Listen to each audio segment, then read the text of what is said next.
ആ പ്രാർത്ഥനയെ വെക്കുന്നത്. അതപ്പം തന്നെ നിങ്ങൾ കൂടുകയും അത് ഷെയർ ചെയ്യുകയും ചെയ്യണം. അതുപോലെ തന്നെ കൃപാസനത്തിൽ സിസ്റ്റർമാരെ ക്ഷണിക്കുന്നുണ്ട്. ഇവിടെ ഒരു 6 സിസ്റ്റർമാരുണ്ട്. ഇപ്പോൾ 2 സിസ്റ്റർമാരോട് വരാമെന്ന് പറഞ്ഞിട്ടുണ്ട്. അപ്പോൾ സിസ്റ്റർമാരെ ഇവിടെ താമസിച്ച് ശുശ്രൂഷ ചെയ്യാനുള്ള സിസ്റ്റർമാരെ വിളിക്കേണ്ട നമ്പർ, ഇവിടെ താമസിച്ച് ജോലി ചെയ്യാൻ ഉദ്ദേശിക്കുന്ന സിസ്റ്റർമാർ ബഹുമാന കന്യാസ്ത്രീകൾ വിളിക്കേണ്ട നമ്പർ 7907 62 24 97 അതിന് കൃപാസനത്തിലെ സമ്പൂർണ്ണമായിട്ട് ദീർഘകാലത്തേക്ക് സമർപ്പണ ജീവിതം നയിക്കാൻ ഉദ്ദേശിക്കുന്നവരുണ്ട്. അങ്ങനെ ആഗ്രഹിക്കുന്നവർ, അവർക്ക് 3 കൊല്ലത്തെ കോഴ്സ് ഉണ്ടാകും. അതനുസരിച്ചിട്ടാണ് അവർക്ക് പിന്നീട് വ്രതവാഗ്ദാനം ചെയ്തുകൊണ്ട് അവരെ സമർപ്പണ ജീവിതത്തിൽ പ്രവേശിപ്പിക്കുന്നത്. അവർ വിളിക്കേണ്ടത് 82 81 29 75 11. കൃപാസനം പത്രം 23 ഭാഷകളിൽ ലഭ്യമാണ്. നിങ്ങൾ ഓരോ രാജ്യങ്ങളിലേക്ക് പോകുമ്പോൾ അതാത് ഭാഷകളിൽ പത്രമാണ് വാങ്ങിക്കേണ്ടത്. സാക്ഷ്യമുള്ളവർ അത് എത്രയും വേഗം ദൈവതിരുസന്നിധിയിൽ ഇവിടെ വന്ന് സാക്ഷ്യപേടകത്തിൽ സാക്ഷ്യ വേദിയിൽ വന്നിട്ട് അത് വെളിപ്പെടുത്തി ദൈവത്തെ മഹത്വപ്പെടുത്തി നിങ്ങളുടെ ആത്മീയ കടങ്ങൾ പരിഹരിക്കേണ്ടതാണ്. സാക്ഷ്യപ്പെടുത്താത്തത് കൊണ്ട് തന്നെ അനുഗ്രഹം ബ്ലോക്ക് ചെയ്യുന്നവരുണ്ടാകും. കാര്യം ദൈവത്തെ മഹത്വപ്പെടുത്തുക എന്നുള്ളത് റോമ 1:29 അനുസരിച്ച് കൊണ്ട് നമ്മളുടെ ഒരു കടമാണത്, നമ്മുടെ ഒരു ബാധ്യതയാണ്. അപ്പോൾ സാക്ഷ്യം പറയാതിരിക്കരുത്.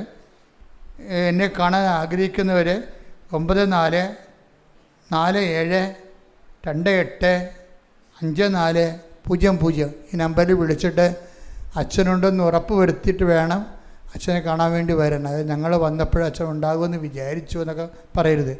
പിന്നെ വ്യാഴാഴ്ച ഞായറാഴ്ച അച്ഛനെ കാണാൻ ഒരിക്കലും വരരുത്. കാര്യം ആ ദിവസം അച്ഛൻ ആരെയും കണ്ട് പ്രാർത്ഥിക്കുന്ന ദിവസമല്ല. ഞായറാഴ്ച 8 മണിക്കാണ്.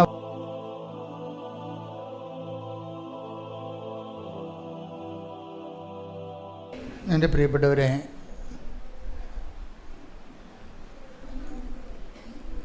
ഉടമ്പടി ഒരു ഹെവി ഡ്യൂട്ടി പ്രോജക്റ്റ് പ്രെയറാണ്. ആവശ്യമില്ലാതെ നമ്മൾ ഉടമ്പടി എടുക്കണമെന്ന് ഞാൻ പറയത്തില്ല. കാര്യം ഉടമ്പടിയെ സംബന്ധിച്ചിടത്തോളം നമ്മൾ ഉടമ്പടിയിലേക്ക് വരുന്നതിന് മുമ്പ് മറ്റെല്ലാ ദൈവ മനുഷ്യ ഇടപാടുകളും ഒക്കെ ഒരു മങ്ങുന്ന സമയത്ത് ആണ് നമ്മൾ ഉടമ്പടിയിലേക്ക് വരുന്നത്. അത് ഓൾറെഡി സഡൻ ആരും ഉടമ്പടിയിലേക്ക് വരേണ്ട കാര്യമില്ല. കാര്യം ഇത് ഹെവി ഡ്യൂട്ടി ആയിട്ടുള്ള ഒരു പ്രോജക്റ്റ് പ്രെയറാണ്. വെറും പ്രെയറല്ല, പദ്ധതി പ്രാർത്ഥന എന്ന് പറയും. ഒരു പ്രത്യേക സുവിശേഷ വിഹിതമായ പദ്ധതി പ്രകാരമുള്ള ഒരു പ്രാർത്ഥനാ രൂപമാണ്. അത് ഉദ്ദേശിക്കുന്നത് ഹെവി ഡ്യൂട്ടി ആയിട്ടുള്ള സബ്ജക്റ്റ് വൈസാണ്. എന്ന് വെച്ച് കഴിഞ്ഞാൽ നമുക്ക് നോട്ട് ബൈ മെറിറ്റിൽ നടക്കാത്ത, അതായത് മെറിറ്റിൽ നടക്കാത്ത കാര്യങ്ങൾ ബൈബിൾ ഉപയോഗിക്കുന്ന പ്രധാനപ്പെട്ട ടെർമിനോളജി ഫോർമുലയാണ് not by merit but by grace. അതായത് നമ്മളുടെ ബുദ്ധി, ശക്തി, അനുഭവ പാരമ്പര്യം, നമ്മുടെ യുക്തി, നമ്മുടെ സ്വാധീനം, നമ്മുടെ കപ്പാസിറ്റി. അപ്പോൾ നമ്മളെല്ലാ മനുഷ്യരും എന്താണ് ചെയ്യണത്? എല്ലാവരുടെയും അധ്വാനത്തിൻ്റെ പരിശ്രമങ്ങളുടെ നോക്കിക്കഴിഞ്ഞാൽ എല്ലാ പരിശ്രമങ്ങളുടെയും പിന്നിലുള്ള എന്താണ്? മെറിറ്റുകൾ വർദ്ധിക്കുക എന്നാണ് ഉദ്ദേശിക്കുന്നത്, അല്ലേ? നമ്മളെന്തിനാണ് പഠിക്കണത്? നമ്മുടെ മെറിറ്റ്, നമ്മുടെ യോഗ്യത കൂട്ടാനാണ്. ഇപ്പോൾ ഒരു എൻജിനീയറിങ് കഴിഞ്ഞിട്ട് പിന്നീട് ചില ആൾക്കാർ ചില സബ്ജക്റ്റ് വൈസ് ഒരു ക്രാഷ് കോഴ്സിന് പോകും. എന്താ കാര്യം? അവരുടെ അപ്ഡേറ്റ് ആക്കാൻ വേണ്ടി പോവുകയാണ്, അപ്ഡേഷൻസ്. ഇപ്പോൾ പുതിയ പുതിയ കോഴ്സ് പഠിച്ച് പുതിയ അപ്ഡേഷനിലേക്ക് പോകുന്നവരും ബേസിക്കായിട്ട് ചെയ്യണത് എന്താണ്? അവരുടെ മെറിറ്റ് വർദ്ധിപ്പിക്കുക, കപ്പാസിറ്റി കൂട്ടുകയാണ്. അപ്പോൾ ഇത് സ്വാഭാവികമായി നടക്കുന്ന കാര്യങ്ങളാണ്. അതിന് ദൈവത്തിൻ്റെ ഒരു ബ്ലെസ്സിങ്സ് മാത്രം മതി. ചിലർ ബ്ലെസ്സിങ്സിൽ ആശ്രയിക്കും, ചിലർ അവരുടെ കഴിവിൽ തന്നെ ദൈവത്തെ മാറ്റി നിർത്തിയിട്ട് അവരുടെ കഴിവിൽ തന്നെ ആശ്രയിക്കും. അതിന് തെറ്റൊന്നുമില്ല. അവരുടെ കഴിവിൽ ആശ്രയിക്കുന്ന ആൾക്കാരുണ്ട്. നിരീശ്വരരായിട്ട് ദൈവത്തെ വിശ്വസിക്കാത്ത ആൾക്കാരില്ലേ, അപ്പോൾ അവരുടെ കഴിവിലാണ് ആശ്രയിക്കുന്നത്. പക്ഷെ അവർക്ക് അറിയത്തില്ല ഈ കഴിവ് ആദ്യമേ നമുക്ക് നമ്മളുടെ മെറിറ്റെന്ന് പറയുന്നതിൻ്റെ ബേസ്മെൻ്റ് എന്ന് പറയുന്നത് ദൈവം അത് ജനറ്റിക്കൽ ബ്ലെസ്സിങ്സ് എന്ന് പറയും. അതാണ് നമ്മുടെ മെറിറ്റ് എന്ന് പറയുന്നത്. ജനറ്റിക്കൽ ബ്ലെസ്സിങ്സ് എന്ന് പറയുന്നത് എന്താ? ജനിതകമായി ഉള്ള നമ്മുടെ യോഗ്യതകൾ. ചില ആൾക്കാർക്ക് നല്ല ബുദ്ധി ഉണ്ടാവും അല്ലേ, നല്ല ബുദ്ധി ഉണ്ടാവും. ചിലരുടെ മാതാപിതാക്കന്മാർ നല്ല ഹൈലി എഡ്യൂക്കേറ്റഡ് ആയത് കാരണം അവർ കുഞ്ഞുങ്ങളെയും അതേ രീതിയിൽ പഠിപ്പിക്കുകയൊക്കെ ചെയ്യുന്ന കാരണം അവർക്കൊരു ബേസിക് ആയിട്ടുള്ള കപ്പാസിറ്റി ഉണ്ടാകും. ഈ ലോകത്തിൽ ആൾക്കാർ ബേസിക് മെറിറ്റുകൾ ഉണ്ടാകുന്നത് മുഴുവനും ജനറ്റിക്കൽ ബ്ലെസ്സിങ്സിൻ്റെ ഭാഗമാണ്. അതെപ്പോഴും നമ്മൾ മനസ്സിലാക്കണം. ബുദ്ധിയുള്ളവരത് മനസ്സിലാക്കണം. ദൈവം മനുഷ്യനെ സൃഷ്ടിച്ചപ്പോൾ തന്നെ എന്താ പറഞ്ഞത്? സന്താന പുഷ്ടിയുള്ളവരായി പെരുകി ഭൂമിയെ കീഴടക്കാൻ പറഞ്ഞിട്ടാണ് ബ്ലെസ്സിങ് ചെയ്യണത്. അപ്പോൾ ഭൂമി എന്ന് പറയുമ്പോൾ ഇത് നമ്മുടെ മുമ്പിലുള്ള സൃഷ്ടപ്രപഞ്ചത്തെ നമുക്ക് എന്തിനുള്ളതാണ്? ഇപ്പോൾ നമ്മൾ ബഹിരാകാശത്ത് പോയാലും റെക്കോർഡിട്ടാലും ഇത് ജനറ്റിക്കൽ ബ്ലെസ്സിങ്ങിലുള്ളതാണത്. നിങ്ങൾ നാളെ ചൊവ്വയിൽ പോയാലും ശാസ്ത്രമാണെന്നൊരു കാര്യമില്ല. ആ ശാസ്ത്രത്തിൻ്റെ ബ്ലെസ്സിങ്സ് ആദ്യമേ കൊടുത്തിട്ടുണ്ട്. എന്താണ്? സന്താന പുഷ്ടി. Take the word of God. സ്തുതിക്കട്ടെ. ഹല്ലേലൂയ, ഹല്ലേലൂയ, ഹല്ലേലൂയ, ഹല്ലേലൂയ. യേശുവേ നന്ദി, യേശുവേ ആരാധന, ആരാധന, ആരാധന. യേശുവേ നന്ദി, മഹത്വം, മഹത്വം, മഹത്വം, മഹത്വം, മഹത്വം. ഹല്ലേലൂയ, ഹല്ലേലൂയ, ഹല്ലേലൂയ, ഹല്ലേലൂയ, ഹല്ലേലൂയ. യേശുവേ നന്ദി, ഹല്ലേലൂയ. ഉൽപ്പത്തി 1:28.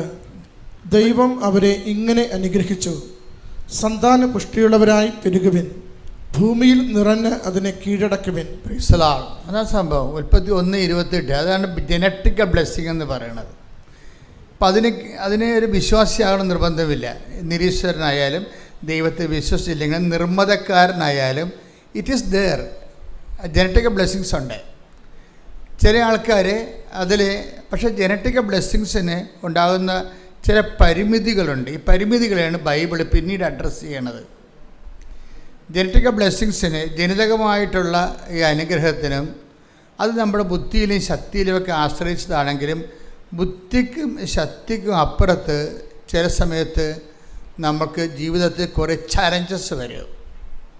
ഇതിനാണ് ഞാൻ ഹെവി ഡ്യൂട്ടി എന്ന് ആദ്യം പറഞ്ഞത്. ഹെവി ഡ്യൂട്ടി എന്ന് വെച്ച് കഴിഞ്ഞാൽ സാധാരണ ഓർഡിനറി അല്ലാത്തതിനേക്കാൾ ഭാരപ്പെട്ട കാര്യങ്ങൾ. ഈ ഭാരപ്പെട്ട കാര്യങ്ങളിലാണ് not by merit but by grace എന്ന് പറഞ്ഞ് ബൈബിൾ വേറെ ഫോർമുല വെക്കണത്. ഉടമ്പടി ടാർഗറ്റ് ചെയ്യണതും അത് വർക്ക് ചെയ്യണതും ഈ ഫോർമുലയിലാണ്. എന്താണ്? Not by merit. അത് വേണം ഒന്നുകൂടി ആ വചനം എടുക്കാം. എഫെസ്യസ് 2:8. സ്തുതിക്കട്ടെ. ഹല്ലേലൂയ, ഹല്ലേലൂയ, ഹല്ലേലൂയ, ഹല്ലേലൂയ, ഹല്ലേലൂയ. യേശുവേ നന്ദി, യേശുവേ ആരാധന, ആരാധന. ഹല്ലേലൂയ, ഹല്ലേലൂയ, ഹല്ലേലൂയ, ഹല്ലേലൂയ. യേശുവേ മഹത്വം, മഹത്വം, മഹത്വം, മഹത്വം. എഫെസസ് 2:8. വിശ്വാസം വഴി കൃപയാലാണ് നിങ്ങൾ രക്ഷിക്കപ്പെട്ടത്. അത് നിങ്ങൾ നേടിയെടുത്തതല്ല, ദൈവത്തിന്റെ ദാനമാണ്. അപ്പോൾ ഇത് വളരെ സീരിയസ് ആയിട്ട് മനസ്സിലാക്കേണ്ട ഫോർമുലയാണ്. എന്താണ് അത്? വിശ്വാസം വഴി പറഞ്ഞ്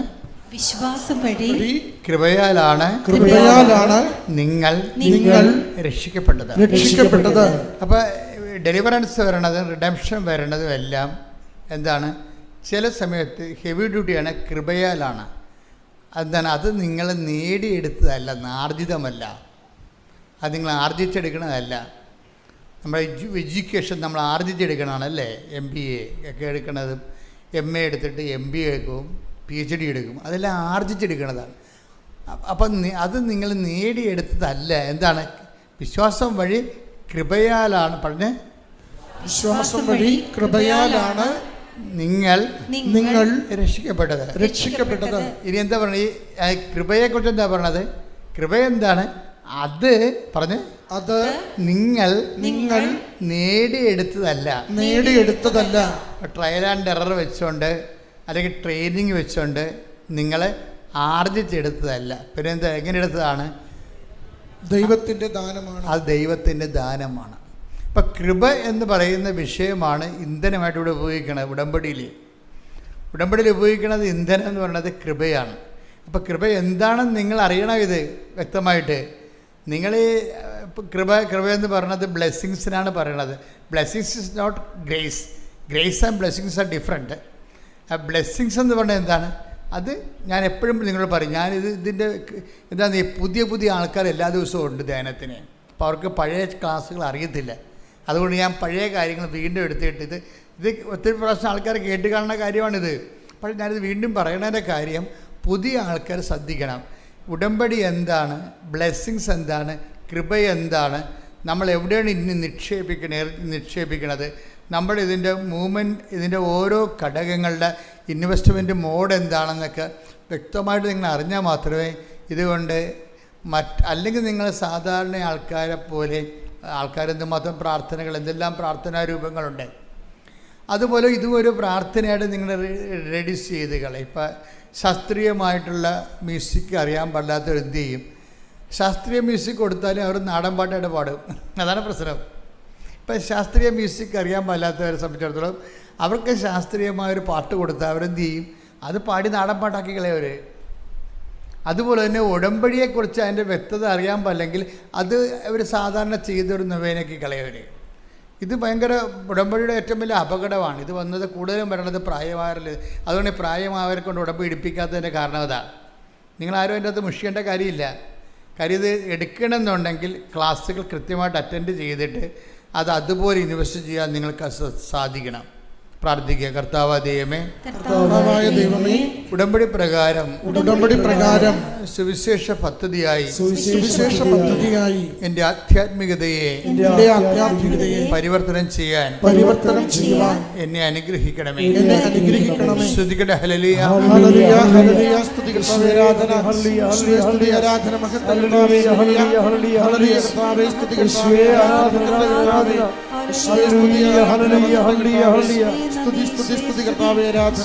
അപ്പോൾ നമ്മളെ കൃപ എന്താണെന്ന് അറിയണം. എന്താ കൃപ എന്താണ്? അത് 2 കൊറിന്ത്യൻസ് 12:9. 2 കൊറിന്ത്യൻസ് 12:9. 2 കൊരിന്തോസ് 12:9. 2 കൊറിന്ത്യൻസ് 12:9. അവിടുന്ന് എന്നോട് അരുളി ചെയ്തു. പറഞ്ഞ്, അവിടുന്ന് എന്നോട് അരുളി ചെയ്തു, നിനക്ക് എന്റെ കൃപ മതി. എന്തെന്നാൽ ബലഹീനതയിലാണ് എന്റെ ശക്തി പൂർണ്ണമായി പ്രകടമാകുന്നത്. അതായത് എന്തെന്നാൽ ബലഹീനതയിലാണ് എൻ്റെ ശക്തി. ഇതിനാണ് കൃപ എന്ന് പറയണത്. കൃപ എന്ന് പറഞ്ഞാൽ എന്താണ് ശരിക്കും പറഞ്ഞാൽ? ബലഹീനതയിലാണ് നിങ്ങൾക്ക് എൻ്റെ my grace is sufficient for you. Blessings പലപ്പോഴും ഉണ്ടാകുന്ന പ്രശ്നം ഫിസിക്കൽ ഫേവേഴ്സാണ്, ഭൗതിക ആനുകൂല്യങ്ങളാണ്. അത് പലപ്പോഴും സഫിഷ്യൻ്റ് ആയിരിക്കത്തില്ല, നമുക്ക് മതിയായതായിരിക്കത്തില്ല. അതുകൊണ്ടാണ് ബൈബിൾ ഗ്രേസിനെ പ്രൊവിഷൻ വെക്കുന്നത്. ബ്ലെസ്സിങ്സ് എന്ന് പറയുന്നത് എന്താണ്? ഇപ്പം നിങ്ങൾക്ക് വീട് കിട്ടിയെങ്കിലും അത് ബ്ലെസ്സിങ്സാണ്. പക്ഷേ വീട് കിട്ടിയപ്പോൾ കുറച്ച് കഴിഞ്ഞപ്പോൾ അത് പ്രശ്നമായി. എന്താ കാര്യം? വീട് വെച്ചിരിക്കുന്നത് അപ്പൻ്റെ സ്ഥലത്താണ്. കാശ് മൊത്തം മുടക്കിയിരിക്കുന്നത് മൂത്ത മകനാണ്. മൂത്ത മകൻ്റെ വൈഫ് പറയും, അപ്പോൾ ഇത് നമ്മൾ ഇറങ്ങി കൊടുക്കേണ്ടി വരുമ്പോൾ പിന്നെ അപ്പൻ വീട് ഇളയ മകൾക്ക് കൊടുക്കുമല്ല എന്ന് പറയും. കണ്ടാ, അവിടെ സമാധാനം പോയി. ബ്ലെസ്സിങ്സാണ്, പക്ഷേ സമാധാനം ഇല്ല. ഇപ്പോൾ വീട് വെച്ച് നമ്മൾ കഷ്ടപ്പെട്ടു. വീട് വെച്ച് കഴിഞ്ഞപ്പോൾ കുറച്ച് കഴിയുമ്പോൾ മൂത്തമകൻ എന്ത് പറയും? മൂത്തമകൻ്റെ വൈഫ് കല്യാണം കഴിച്ചപ്പോൾ പറയും, ഇതിപ്പോൾ അപ്പൻ്റെ സ്ഥലത്തല്ലേ നിൽക്കണത്. അപ്പം മരിച്ചു കഴിയുമ്പോൾ ഓട്ടോമാറ്റിക്കായിട്ട് അമ്മയുടെ പേരല്ല, അമ്മ മക്കൾക്ക് കൊടുക്കുകയുള്ളൂ, എനിക്ക് തരുക. എന്നെ കാണുമ്പോൾ തന്നെ അവർക്ക് കലിയ, അപ്പോൾ തരത്തില്ല. അപ്പോൾ ഇതിപ്പോൾ നമ്മുടെ കാര്യത്തിൽ തീരുമാനമായി എന്ന് പറയുമ്പോൾ അസമാധാനമായി. ബ്ലെസ്സിങ്സ് കിട്ടി, പക്ഷേ നമുക്ക് അനുഭവിക്കാൻ പറ്റണില്ല, അനുഭവിക്കാൻ യോഗ്യതയില്ല. വീട് കിട്ടി, പക്ഷേ സമാധാനമില്ല. വീട് കിട്ടി നമുക്ക്, ബ്ലെസ്സിങ്സിന് ഇങ്ങനൊരു കുഴപ്പമുണ്ടാകും. അത് സഫിഷ്യൻ്റ് അല്ല. അതാണ് ഈശോ പറഞ്ഞത്, my grace is sufficient for you. Blessings കിട്ടിയാലും വീട് കിട്ടിയാലും നിങ്ങൾക്ക് ജോലി കിട്ടിയാലും വീട് കിട്ടിയാലും അതിൻ്റെ സമാധാനമുള്ളതെന്ന വിഷയം എന്താണ്? വേറെ സബ്ജക്റ്റാണത്. സയൻസിൽ നമുക്ക് സമാധാനം തരാൻ പറ്റത്തില്ല, മനസ്സിലായി? അതാണ് വിഷയം. യുക്തിക്കോ ബുദ്ധിക്കോ വിദ്യാഭ്യാസത്തിനോ നമുക്ക് സമാധാനം തരാൻ പറ്റത്തില്ല. ആരാണ്? ഞാൻ നിങ്ങൾക്ക് തരുന്ന സമാധാനം ആരും നിങ്ങളിൽ നിന്ന്, സന്തോഷം ആരും നിങ്ങളിൽ നിന്ന് എടുത്ത് കളയത്തില്ല. കാര്യം സന്തോഷത്തിൻ്റെ കുഴപ്പം ഈശോ പറയും, ഇത് സന്തോഷം 2 തരമുണ്ട്. എന്താണ്? ഞാൻ നിങ്ങൾക്ക് നൽകുന്നത് ലോകത്തിൻ്റെ സന്തോഷമുണ്ട്. ലോകം തരുന്നത് പോലെയല്ല ഞാൻ നിങ്ങൾക്ക് തരുന്ന സന്തോഷം. ഗ്രേസിൻ്റെ ഒരു കുഴപ്പമെന്ന് പറഞ്ഞാൽ ഗ്രേസിന് കൃപ മൂലമാണ് നമുക്കൊരു അനുഗ്രഹം ഒരു വീട്ടിന് കിട്ടണമെങ്കിൽ അത് എടുത്തു കളയാൻ ഈ മരുമകളിപ്പോൾ കുത്തുതല ഉണ്ടാക്കിയില്ലേ ആ മയമ്മക്കെതിരെ. ഒരു പ്രശ്നവും ഇല്ല അവിടെ ഒരു പ്രശ്നവുമില്ല. അപ്പനും അമ്മയും മരിച്ചു കഴിയുമ്പോൾ ചിലപ്പോൾ ഇത് ഭാഗം ഉടമ്പടി ചെയ്ത് 4 പേർക്ക് 4 കഷ്ണമായിട്ട് കിട്ടുമായിരിക്കും. പക്ഷേ അത് മതി. പക്ഷെ അത് മനസ്സിലായി മരുമകൾ ഇപ്പം തന്നെ പ്രസവം ഉണ്ടായിക്കൊണ്ടിരിക്കുകയാണ്. നിങ്ങളെങ്ങാനും ചത്ത പിന്നെ എന്ത് ചെയ്യും? വീട് അമ്മായി അമ്മയുടെ അപ്പനും ചാകും നിങ്ങളും ചാകും. അപ്പം ഇവള് ചാകത്തില്ല, അതാണ് പ്രശ്നം. അപ്പനും ചാകും നിങ്ങളും ചാകും. അപ്പം പിന്നെ എന്ത് ചെയ്യും? അമ്മായിയമ്മയും ഞാനുമായിരിക്കും. അമ്മായിയമ്മ പെമ്മക്ക് കൊടുക്കും വീട്. ഇല്ലാത്ത അസമാധാനം ഉണ്ടാക്കിക്കൊണ്ടിരിക്കുകയാണ്. ഒരു കാര്യമില്ല, ചിലപ്പോൾ ഒരു കാര്യം ഉണ്ടാകത്തില്ല. അതുകൊണ്ട് എപ്പോഴും ബ്ലെസ്സിങ്സ് സമാധാനം ഗ്യാരണ്ടി ചെയ്യുന്നില്ല, അതാണ് വിഷയം. അതുകൊണ്ട് ഈശോ പറയും ഈ ഗ്രേസ് എന്ന് പറയുമ്പോൾ ഉണ്ടാകുന്ന പ്രശ്നം നമുക്കത് അനുഭവിക്കാൻ പറ്റും. മറ്റത് അനുഭവിക്കണമെങ്കിൽ ബ്ലെസ്സിങ്സ് ഉള്ള പ്രശ്നം വെച്ച് കഴിഞ്ഞാൽ അതിന് അനുഭവിക്കണമെന്നുണ്ടെങ്കിൽ ദൈവത്തിൻ്റെ ഒരു പ്രത്യേക കൃപ അവിടെ ഗ്യാരണ്ടി ചെയ്യണം. അവിടെ ഒരു ഗ്യാരണ്ടി ഉണ്ടാകണം. അതുകൊണ്ടാണ് ഞാൻ പറയണത് എപ്പോഴും നിങ്ങൾ ബ്ലെസ്സിങ്സിനേക്കാൾ ഉപരി ഗ്രേസിനെ ഉന്നം വെച്ചുകൊണ്ട് ജീവിക്കുന്നതാണ് നല്ലത്. ഉടമ്പടിയിലെ ജീവിതക്രമം വെച്ചിരിക്കുന്നതിൻ്റെ കാര്യം ഗ്രേസ് എന്ന് പറഞ്ഞാൽ ആരാണ്? ചേട്ടത്തിമാർ ഒക്കെ എന്നെ ത്രൂക്ഷോടെ നോക്കണം. അച്ഛൻ ഗ്രേസ് എന്ന് പറഞ്ഞത് ഏത്? ഞങ്ങളുടെ അയൽവാസിയിലൊരു ഗ്രേസ് ഉണ്ടത്. ഗ്രേസ് എന്ന് വന്നിട്ടേ അതായത് ഗ്രേസ് എന്ന് പറഞ്ഞാൽ കൃപ. ഇതിന് ഞാൻ എന്താ പറയുക, ദൈവത്തിൻ്റെ ശക്തിക്കാണ് പറയണത്.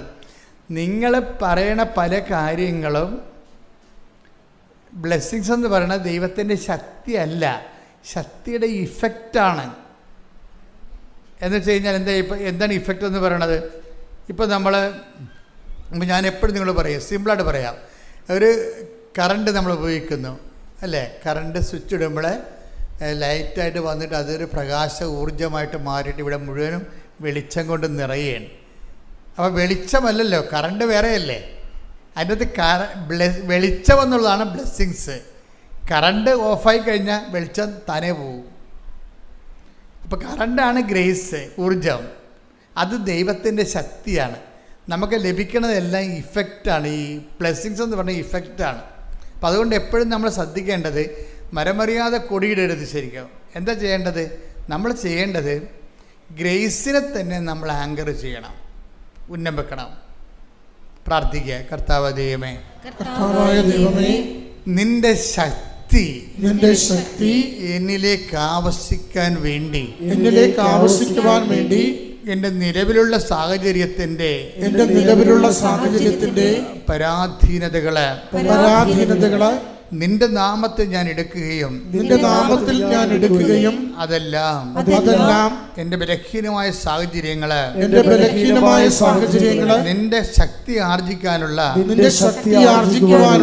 ദൈവത്തിന്റെ പരിപാലനയായി ഞാൻ തിരിച്ചറിഞ്ഞുകൊണ്ട് നിന്നെ സ്തുതിക്കുന്ന നിന്നെ ആരാധിക്കുന്ന നിനക്ക് നന്ദി പറയുന്നു.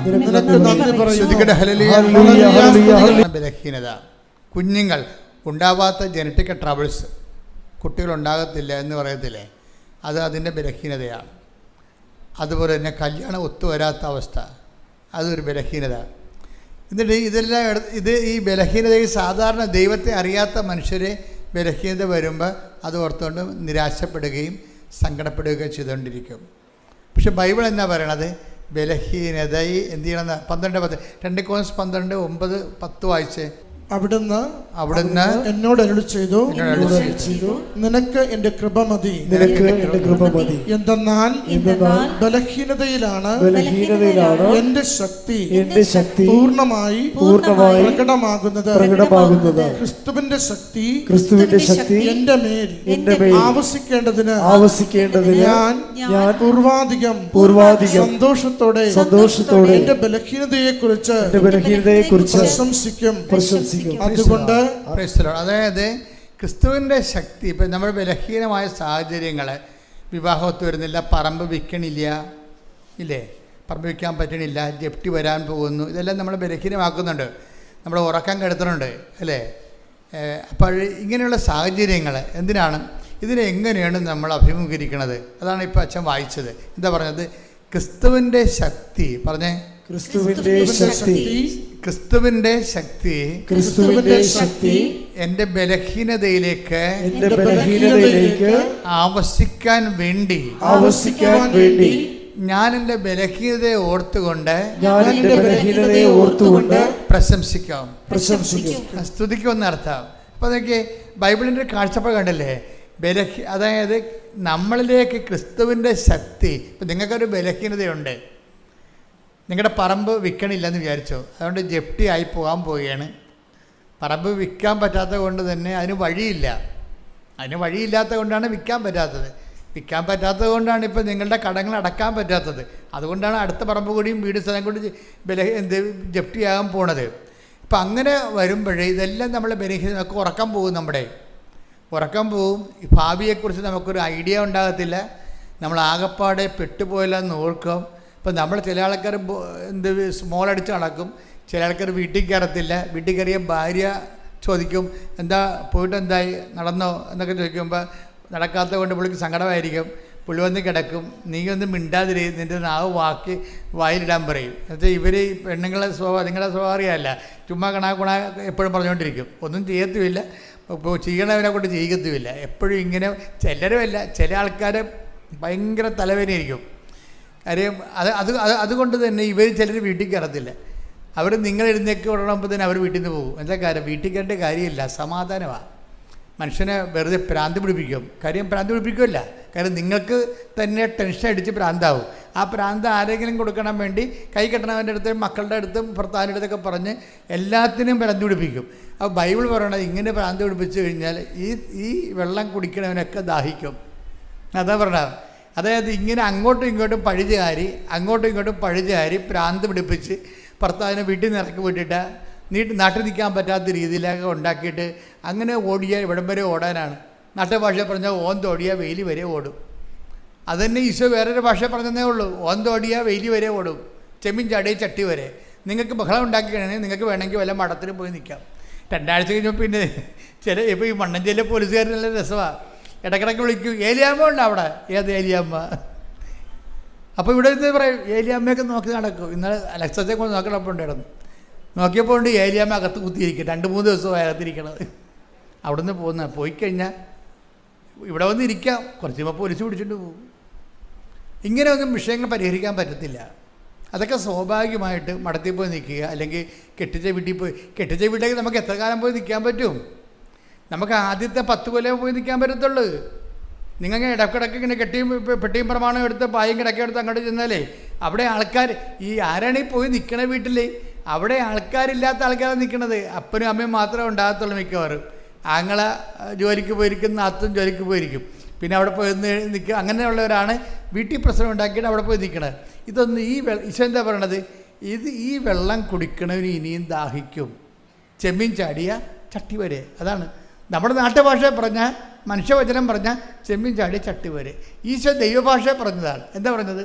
ഈ വെള്ളം കുടിച്ചാൽ ഈ ഓടിപ്പോവുക, ചാടിപ്പോവുക, പോയി പാത്തിരിക്കുക, വീട്ടിൽ പോയി നിൽക്കുക, ഇതൊക്കെ കുറച്ച് നാളത്തേക്ക് ചെയ്യാൻ പറ്റത്തുള്ളൂ. ശാശ്വത പരിഹാരമല്ല. ഞാൻ നിങ്ങൾക്ക് തരുന്ന വെള്ളം കുടിക്കുന്നവന് പറഞ്ഞ ഞാൻ നിങ്ങൾക്ക് നൽകുന്ന 4:13 യേശു പറഞ്ഞു ഈ വെള്ളം കുടിക്കുന്ന ഏവനും വീണ്ടും ദാഹിക്കും. പ്രിസലാണ്. അപ്പം നാളെയും പോയി വീട്ടിൽ നിൽക്കേണ്ടി വരുമെന്ന് പറഞ്ഞു. ഇപ്പം വീട്ടിൽ പോയി നിൽക്കുന്നത് കൊണ്ടാണ് ഈ പ്രശ്നം പരിഹരിക്കാൻ പോകുന്നത്. ആ വെള്ളമൊക്കെ കുടിക്കണമെന്നുണ്ടെങ്കിൽ 2 കൊല്ലം കഴിയുമ്പോൾ പിന്നെയും പോയി വീട്ടിൽ നിൽക്കേണ്ടി വരും. ചില ആൾക്കാർ ഇറങ്ങിപ്പോകത്തില്ലേ? ഇവിടെ ഒരു അപ്പനെ കണ്ടില്ല, 31 ദിവസമായി. ഞാൻ പറഞ്ഞ് പോലീസ് അറിയിച്ച് പേപ്പറിലും കൊടുത്തു തന്നു. പോലീസ് അയച്ച പേപ്പർ ഞാൻ ചോദിച്ച്, അപ്പൻ ഇതുക്ക് മുമ്പ് പോയിട്ടുണ്ടാ? ഇതുക്ക് മുമ്പ് എൻ്റെ കല്യാണത്തിന് മുമ്പ് പോയിട്ടുണ്ടെന്ന് പറഞ്ഞു. ഞാൻ പോയി ഇനിയും പോകും. ഈ വെള്ളം കുടിക്കണവന് ഇനിയും ദാഹിക്കും. അതാണ് സംഭവം. അപ്പനെ കാണാനില്ലെന്ന് പറഞ്ഞാൽ വന്നത്, അല്ലെങ്കിൽ ഭർത്താവിനെ കാണാനില്ലെന്ന് പറഞ്ഞാൽ വരണത്. വരുമ്പോൾ ഞാൻ ചോദിക്കണത് എന്താ വെച്ച് കഴിഞ്ഞാൽ, ഭർത്താവ് ഇതുക്ക് മുമ്പ് പോയിട്ടുണ്ടെന്ന് ചോദിച്ചു. എൻ്റെ കല്യാണത്തിന് മുമ്പ് പോയിട്ടുണ്ടെന്ന് പറയും. ഞാൻ പറഞ്ഞു ഇനിയും പോകാൻ സാധ്യതയുണ്ട്. എന്താ കാര്യം? ഈ വെള്ളം കുടിക്കണവന് ഇനിയും ദാഹിക്കുക. അതാ കർത്താവ് പറഞ്ഞത്. കാര്യം നമ്മൾ ഇരുട്ട് കൊണ്ട് ഊട്ടടച്ചിട്ട് കാര്യമില്ല. ഇപ്പം കണ്ണടച്ചിട്ട് ഇരുട്ടാക്കുക, ഇരുട്ട് കൊണ്ട് ഊട്ടടക്കുക. ഒരു പ്രശ്നം പരിഹരിക്കണത് നാട് വിട്ടാണ് പരിഹരിക്കണത്. നാട് വിട്ട് പ്രശ്നം പരിഹരിക്കാൻ പോയാൽ ജീവിതകാലം മുഴുവൻ നാട് വിട്ട് പോകേണ്ടി വരും. വീട് വിട്ടാണ് പ്രശ്നം പരിഹരിക്കാൻ പോകണമെങ്കിൽ ജീവിതകാലം മുഴുവൻ നിങ്ങൾ വീട് വിട്ട് പോകേണ്ടി വരും. അതുകൊണ്ട് ഈശോ എന്താ പറയണത്? എന്നെക്കൊണ്ട് പ്രശ്നം പരിഹരിക്കണം. ഈ വെള്ളം കുടിക്കണവന് ഒരിക്കലും ദാഹിക്കത്തില്ല. അപ്പം എന്താ പ്രശ്നം വെച്ച് കഴിഞ്ഞാൽ, നിങ്ങൾ ആധ്യാത്മികതയെ ഒരു ആത്മീയ നടപടി പ്രാർത്ഥനാരൂപമായിട്ട് എടുക്കരുത്. ഇത് വളരെ ദൈവമായിട്ട് കാതലായ വിധത്തിൽ ദൈവിക ഊർജം, നമ്മൾ വൈദ്യുത ഊർജം എന്ന് പറഞ്ഞ പോലെ ദൈവിക ഊർജവുമായിട്ട് ഡയറക്റ്റ് ബന്ധപ്പെടുന്ന ഒരു മെത്തേഡാണ് ഉടമ്പടി എന്ന് പറയണത്. നമ്മൾ അവിടെ ഉപയോഗിക്കുന്ന കുറേ മെത്തേഡുണ്ട്. പ്രെയർ 20% ഉപയോഗിക്കുന്നത് അതിൻ്റെ അകത്ത്. ബാക്കിയെല്ലാം എന്താണ്? ദൈവവചനം അനുസരിച്ച് പ്രവർത്തിക്കുകയാണ്. കർത്താവ് എന്താ പറഞ്ഞത്? കർത്താവ് പറഞ്ഞില്ലേ, അതായത് യോഹന്നാന്റെ സുവിശേഷം 13:14 നിങ്ങളുടെ കർത്താവും ഏറ്റു പറഞ്ഞ നിങ്ങളുടെ കർത്താവും ഗുരുവുമായ ഞാൻ നിങ്ങളുടെ പാദങ്ങൾ കഴുകിയെങ്കിൽ നിങ്ങളും പരസ്പരം പാദങ്ങൾ കഴുകണം. ഇത് ഒരു അതായത് വളരെ വളരെ ഇഫക്റ്റീവായിട്ടുള്ള ഒരു മോഡൽ ഫോർമുലയാണ്. ഇതാണ് ഉടമ്പടിയിൽ നമ്മൾ പ്രയോഗിക്കുന്നത്. എന്താ കാര്യം? അതാണ് ഞാൻ പറഞ്ഞത്. 20% പ്രെയറിൻ്റെ അകത്ത് ഉള്ളത്. ബാക്കി എൻ്റെ മോഡൽ എന്താണ്? നിങ്ങളുടെ ഗുരുവും കർത്താവുമായി ഞാൻ പറഞ്ഞേ, നിങ്ങളുടെ ഗുരുവും കർത്താവുമായ ഞാൻ നിങ്ങളുടെ പാദങ്ങൾ കഴുകിയെങ്കിൽ നിങ്ങളും പരസ്പരം പാദങ്ങൾ കഴുകണം. അപ്പം മനുഷ്യന്മാരോട് വിനയത്തോടും എളിമയോടും സംസാരിക്കുകയും ഗർവുകളും തന്മൂരുമ മനോഭാവവും ആളുകളെയും അഭ്യാസങ്ങളുമൊക്കെ കുറച്ച് ക്രിസ്തുവിൻ്റെ ശക്തിയിലേക്ക് ആവശ്യിക്കാൻ വേണ്ടി നമ്മളെന്താ ബലഹീനതയെ മൂടി വയ്ക്കുകയാണ് നമ്മൾ ചെയ്യണത്. നമ്മളെന്താ ചെയ്യണത്? ഇപ്പം നമ്മുടെ ബലഹീനത, ഇപ്പം നിങ്ങൾക്ക് മുടി പോയാൽ നിങ്ങൾ എന്ത് ചെയ്യും? വിഗ് വെക്കും അല്ലേ? അല്ലെങ്കിൽ മുടി കുറവാണ്, ഇപ്പം എലിവാല് പോലെ സംഭവമേ ഉള്ളൂ. അപ്പോൾ നിങ്ങൾ എന്ത് ചെയ്യും? വാർമുടി മേടിച്ച് ഫിറ്റ് ചെയ്യും. മനസ്സിലായി? ബലഹീനതയെ നമ്മൾ വേറെ രീതിയിലാണ് കാണുന്നത്. ബലഹീനതയെ, അതായത് ഞാൻ അത്ര കുറഞ്ഞ പുള്ളിയല്ല, എനിക്ക് മുടിയൊക്കെ ഉണ്ടെന്നാണ് നമ്മൾ പറയണതേ. നമ്മൾ പറയണത് എന്താണ്? എനിക്ക് എലിവാലൊന്നുമല്ല, എനിക്ക് അടിപൊളി മുടിയുണ്ട്. പക്ഷെ നമ്മൾ അടുത്തറിഞ്ഞ് ചെല്ലുമോ? ഒരു കണ്ടവൻ്റെ ഭാര്യയല്ലേ, ചിലപ്പോൾ കണക്കൊരു അടി മേടിക്കത്തില്ലേ? അത് കാരണം ഇത് എലിവാലാണ്, അത് വാറമുടിയാടാന്ന് വല്ലതും നോക്കുക? അതിൽ നോക്കത്തില്ല. പക്ഷെ നമ്മളിങ്ങനെ പുട്ടപ്പ് ചെയ്യും. നിങ്ങളെ പുട്ടപ്പ് ചെയ്തോ, പക്ഷേ ആധ്യാത്മിക പുട്ടപ്പിക്ക് നടക്കത്തില്ല. ആത്മാവിൽ നമുക്ക് ബലഹീനത ഉണ്ടെങ്കിൽ ഫസ്റ്റ് എന്താണ്? ആദ്യമേ അതിൻ്റെ മാർഗ്ഗം എന്ത്? ഇപ്പം നിനക്ക് ജോലി കിട്ടണില്ല, നിനക്കറിയാം നിൻ്റെ പ്രശ്നം എന്താണെന്ന്. ഇപ്പോൾ ചിലപ്പോൾ ഇപ്പോൾ ചില ആൾക്കാർ ഇപ്പോൾ കല്യാണം ഒത്തു വരുന്നില്ല, അപ്പോൾ അവർ ചുണ്ടലൊക്കെ മറ്റേ സാധനം ചായയൊക്കെ തേച്ച് അടിപൊളി ഉണ്ടാക്കും. വയസ്സ് ചിലപ്പോൾ 40 ഉണ്ടാവും. എന്നാലും അവർ 22 വയസ്സൊക്കെ അവർ തോന്നി നിൽക്കത്തുള്ളൂ. ചുരിദാറൊക്കെ ഇറുകിയ ചുറുകിയാലൊക്കെ ഇട്ട് അവർ അഡ്ജസ്റ്റ് ചെയ്യും. പക്ഷേ ഈ വെള്ളം കുടിക്കണവന് ഇനിയും ദാഹിക്കും. മനസ്സിലായില്ലേ? ഇങ്ങനെയല്ല വിഷയങ്ങൾ കൈകാര്യം ചെയ്യേണ്ടത്. അത് നിങ്ങൾ ചെയ്തോ, പക്ഷെ അത് മാനുഷികമായി ഇരുട്ടുകൊണ്ട് ഊട്ടടക്കണ പോലെ ഇരിക്കും. പക്ഷെ മറിച്ച് ഒന്നാമത്തെ നടപടി എന്താണ്? ഇത് അക്സെപ്റ്റ് ചെയ്യണം. എനിക്ക് വയസ്സ് 40 ഉണ്ട്. പിന്നെ എന്താ എൻ്റെ മുമ്പിലുള്ളത്? ഈ മേഖലയിൽ നോട്ട് ബൈ മെറിറ്റേ വർക്ക് ചെയ്യത്തുള്ളൂ. എന്താണ്? എൻ്റെ കഴിവല്ല, കർത്താവിൻ്റെ കൃപ. കർത്താവ് ഒരു നിമിഷം വിചാരിച്ചാൽ എൻ്റെ ആളെ കർത്താവ് കൊണ്ടുവന്ന് മുമ്പിൽ നിർത്തി തരും. കാര്യം എന്താ? നമ്മുടെ മുമ്പിലുള്ള എന്താണ്? ഉടമ്പടി സാക്ഷ്യങ്ങളാണ്. നമ്മുടെ മുമ്പിലുള്ള എന്താണ്? 10,000 ഉടമ്പടി സാക്ഷ്യങ്ങളാണ്. ആ 10,000 അതാണ് ഞാൻ നിങ്ങളോട് പറയേണ്ടത്. ഏറ്റവും നല്ല ഉടമ്പടി എടുത്തവർക്ക് ഏറ്റവും നല്ല ഹോംവർക്ക് എന്താ? കെട്ടിമേച്ചലും പുട്ടപ്പിങ്ങും അല്ല, മറിച്ച് യാഥാർത്ഥ്യത്തെ അംഗീകരിച്ചുകൊണ്ട് എൻ്റെ അവസ്ഥ ഇതാണ്, പക്ഷേ എൻ്റെ കർത്താവിന് ഈ വിഷയം നോട്ട് ബൈ മെറിറ്റിൽ ചെയ്യാൻ കഴിയും. നോട്ട് ബൈ മെറിറ്റിൽ, അതായത് കഴിഞ്ഞ ദിവസം ഒരു സാക്ഷിയുണ്ട്, നല്ല എനിക്ക് ഇഷ്ടപ്പെട്ടൊരു സാക്ഷിയാണ്. അതായത് പേരിന് പ്രിൻസി വർഗീസ് എന്ന് പറഞ്ഞു. പ്രിൻസി വർഗീസാണ്. ഇപ്പോൾ പ്രിൻസി വർഗീസിനെ സംബന്ധിച്ച് അതൊരു യാക്കോബ സഭാവിശ്വാസിയാണ്. അവരൊരു ജീവിത പങ്കാളി ലിവിങ് ടൂതർ എന്ന് പറയും നമ്മൾ. ലിവിൻ ടുഗദർ പോലെ ജീവിക്കുകയാണ്. വേറെ ഒരു കാസ്റ്റിലെ ആളെ കല്യാണം കഴിച്ചിട്ട് കുറേ കുഞ്ഞുങ്ങളൊക്കെ ഇട്ട് അങ്ങനെ അഡ്ജസ്റ്റ് ചെയ്ത് ജീവിച്ചു പോവുകയാണ്. പക്ഷേ അവരുടെ ഒരു പ്രശ്നമെന്ന് പറയണത് ഇതൊക്കെ ഇതാണ്, അവർക്ക് മെറിറ്റില്ല. ശരിക്കും കണ്ട അവരുടെ സ്റ്റാറ്റസ് കണ്ട അവർക്ക് മെറിറ്റില്ല. എന്നുവെച്ചാൽ അവർക്ക് നല്ല ഒരു ക്രൈസ്തവ കുടുംബത്തിൽ ജനിച്ച് ക്രിസ്തുവിനെ അറിഞ്ഞതിന് ശേഷം അവർക്ക് ക്രിസ്തുവിനെ അറിയാത്ത മക്കളെ ജനിപ്പിക്കേണ്ട ഒരു സാഹചര്യം വരുന്നില്ലേ? അപ്പോൾ അതിനെ സംബന്ധിച്ചിടത്തോളം സുവിശേഷത്തിൻ്റെ ദൃഷ്ടിയിൽ അത് ദുർമാതൃകയാണ്. അവരെന്ത് അഭ്യാസം പറഞ്ഞാലും എന്തെല്ലാം തരത്തിലുള്ള ലോകത്തിൻ്റെ ഇപ്പോഴത്തെ നിലവാരമൊക്കെ പറഞ്ഞാലും കർത്താവ് പറയും ആകാശവും ഭൂമിയും കടന്നു പോകും, ഞാൻ പറഞ്ഞ വാക്കുകൾക്ക് മാറ്റമില്ല. അപ്പോൾ അങ്ങനെ പുതിയ പുതിയ സംഭവങ്ങളൊക്കെ വന്നിട്ട് കാലങ്ങളിങ്ങനെ മാറി ഇപ്പം ആരും എന്ത് നോക്കാനാണെന്നൊരു കാര്യമില്ല. ആകാശവും ഭൂമിയും ഈശോ എന്താ പറഞ്ഞത്? ഇങ്ങനെ ആകാശം കടന്നു പോകും, പുതിയ കാലം ഉണ്ടാവും. പക്ഷേ പുതിയ കാലത്തിന് കർത്താവിൻ്റെ വിശുദ്ധി ജീവിതമായിട്ട് ഒന്നും ചെയ്യാനില്ല. പുതിയ കാലമൊക്കെ വരുന്നു പോകും. എന്താണ് ആകാശവും ഭൂമി? 24:35 24:35 ആകാശവും ഭൂമിയും കടന്നു പോകും. പറഞ്ഞേ, ആകാശവും ഭൂമിയും കടന്നു പോകും. എന്നാൽ എന്റെ വചനങ്ങൾ കടന്നു പോവുകയില്ല. അപ്പോൾ പ്രശ്നം എന്താ വെച്ചാൽ എൻ്റെ കർത്താവിൻ്റെ വചനങ്ങൾ നമ്മൾക്ക് എന്ത് ഇങ്ങനെ കാലം മാറി ഇപ്പോൾ എന്ത് മതം ആരും നോക്കാനാണ്, വിശ്വാസം ആരും നോക്കാനാണ് എന്ന് പറയും.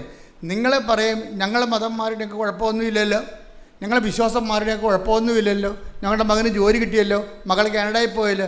മകൾ കാനഡയിലും പോകും, ചിലപ്പോൾ ബഹിരാകാശത്തും പോകും. ബഹിരാകാശത്ത് പോകാനും കാനഡയിൽ പോകാനല്ല അവൻ ക്രൂശിക്കപ്പെട്ടത്. അവൻ പറഞ്ഞത് എന്താണ്? പിതാക്കന്മാരെ മരുഭവിച്ചു മന്ന ഭക്ഷിച്ചു, അതുപോലെയല്ല ഈ അപ്പം. ഈ അപ്പം ഭക്ഷിക്കുന്നവർ നിത്യം ജീവിക്കും. ലോകത്തിൻ്റെ ജീവന് വേണ്ടി ഞാൻ നൽകുന്ന അപ്പം എൻ്റെ ശരീരം തന്നെയാണ്. എൻ്റെ ശരീരം ഭക്ഷിക്കുന്നു, എന്നിലും ഞാൻ അവനിലും വസിക്കുന്നു. സജീവനായ പിതാവാണ് നയിച്ചത്, പിതാവ് മൂലം ഞാൻ ജീവിക്കുന്നു. അതുപോലെ ഞാൻ എന്നെ ഭക്ഷിക്കുന്നവൻ ഞാൻ മൂലം ജീവിക്കും. കൈയടിക്കേണ്ട സുഹൃത്തുക്കളല്ലേ?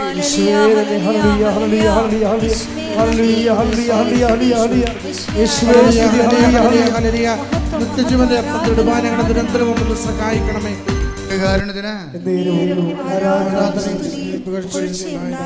ഇവിടുത്തെ മെയിൻ പ്രശ്നം എന്താണ്? എൻ്റെ മക്കളെ, നിങ്ങൾക്ക് ക്രിസ്തുവിനെ വേണമെങ്കിൽ, ക്രിസ്തുവിൻ്റെ ഒരു വില അറിയണമെന്നുണ്ടെങ്കിൽ ആദ്യം നിങ്ങൾ നിത്യതയെക്കുറിച്ച് വേണം ചിന്തിക്കാൻ. നമ്മളെന്തിനാണ് ഇത്രയും കഷ്ടപ്പെട്ട് ഇങ്ങനെ ഒതുങ്ങിയൊരു ജീവിതം ജീവിച്ച് കൂട്ടണത്? എന്തിനാണ്? അതായത് നിത്യതയെ. ഞാൻ നിങ്ങളോടത് പറയുമ്പോൾ നിങ്ങളത് വിശ്വസിക്കണം. കാരണം നിങ്ങളിവിടെ വന്നിരിക്കുന്നത് ദൈവത്തെ ഞാൻ നേരിട്ട് കണ്ടതുകൊണ്ടാണ്. Praise the Lord.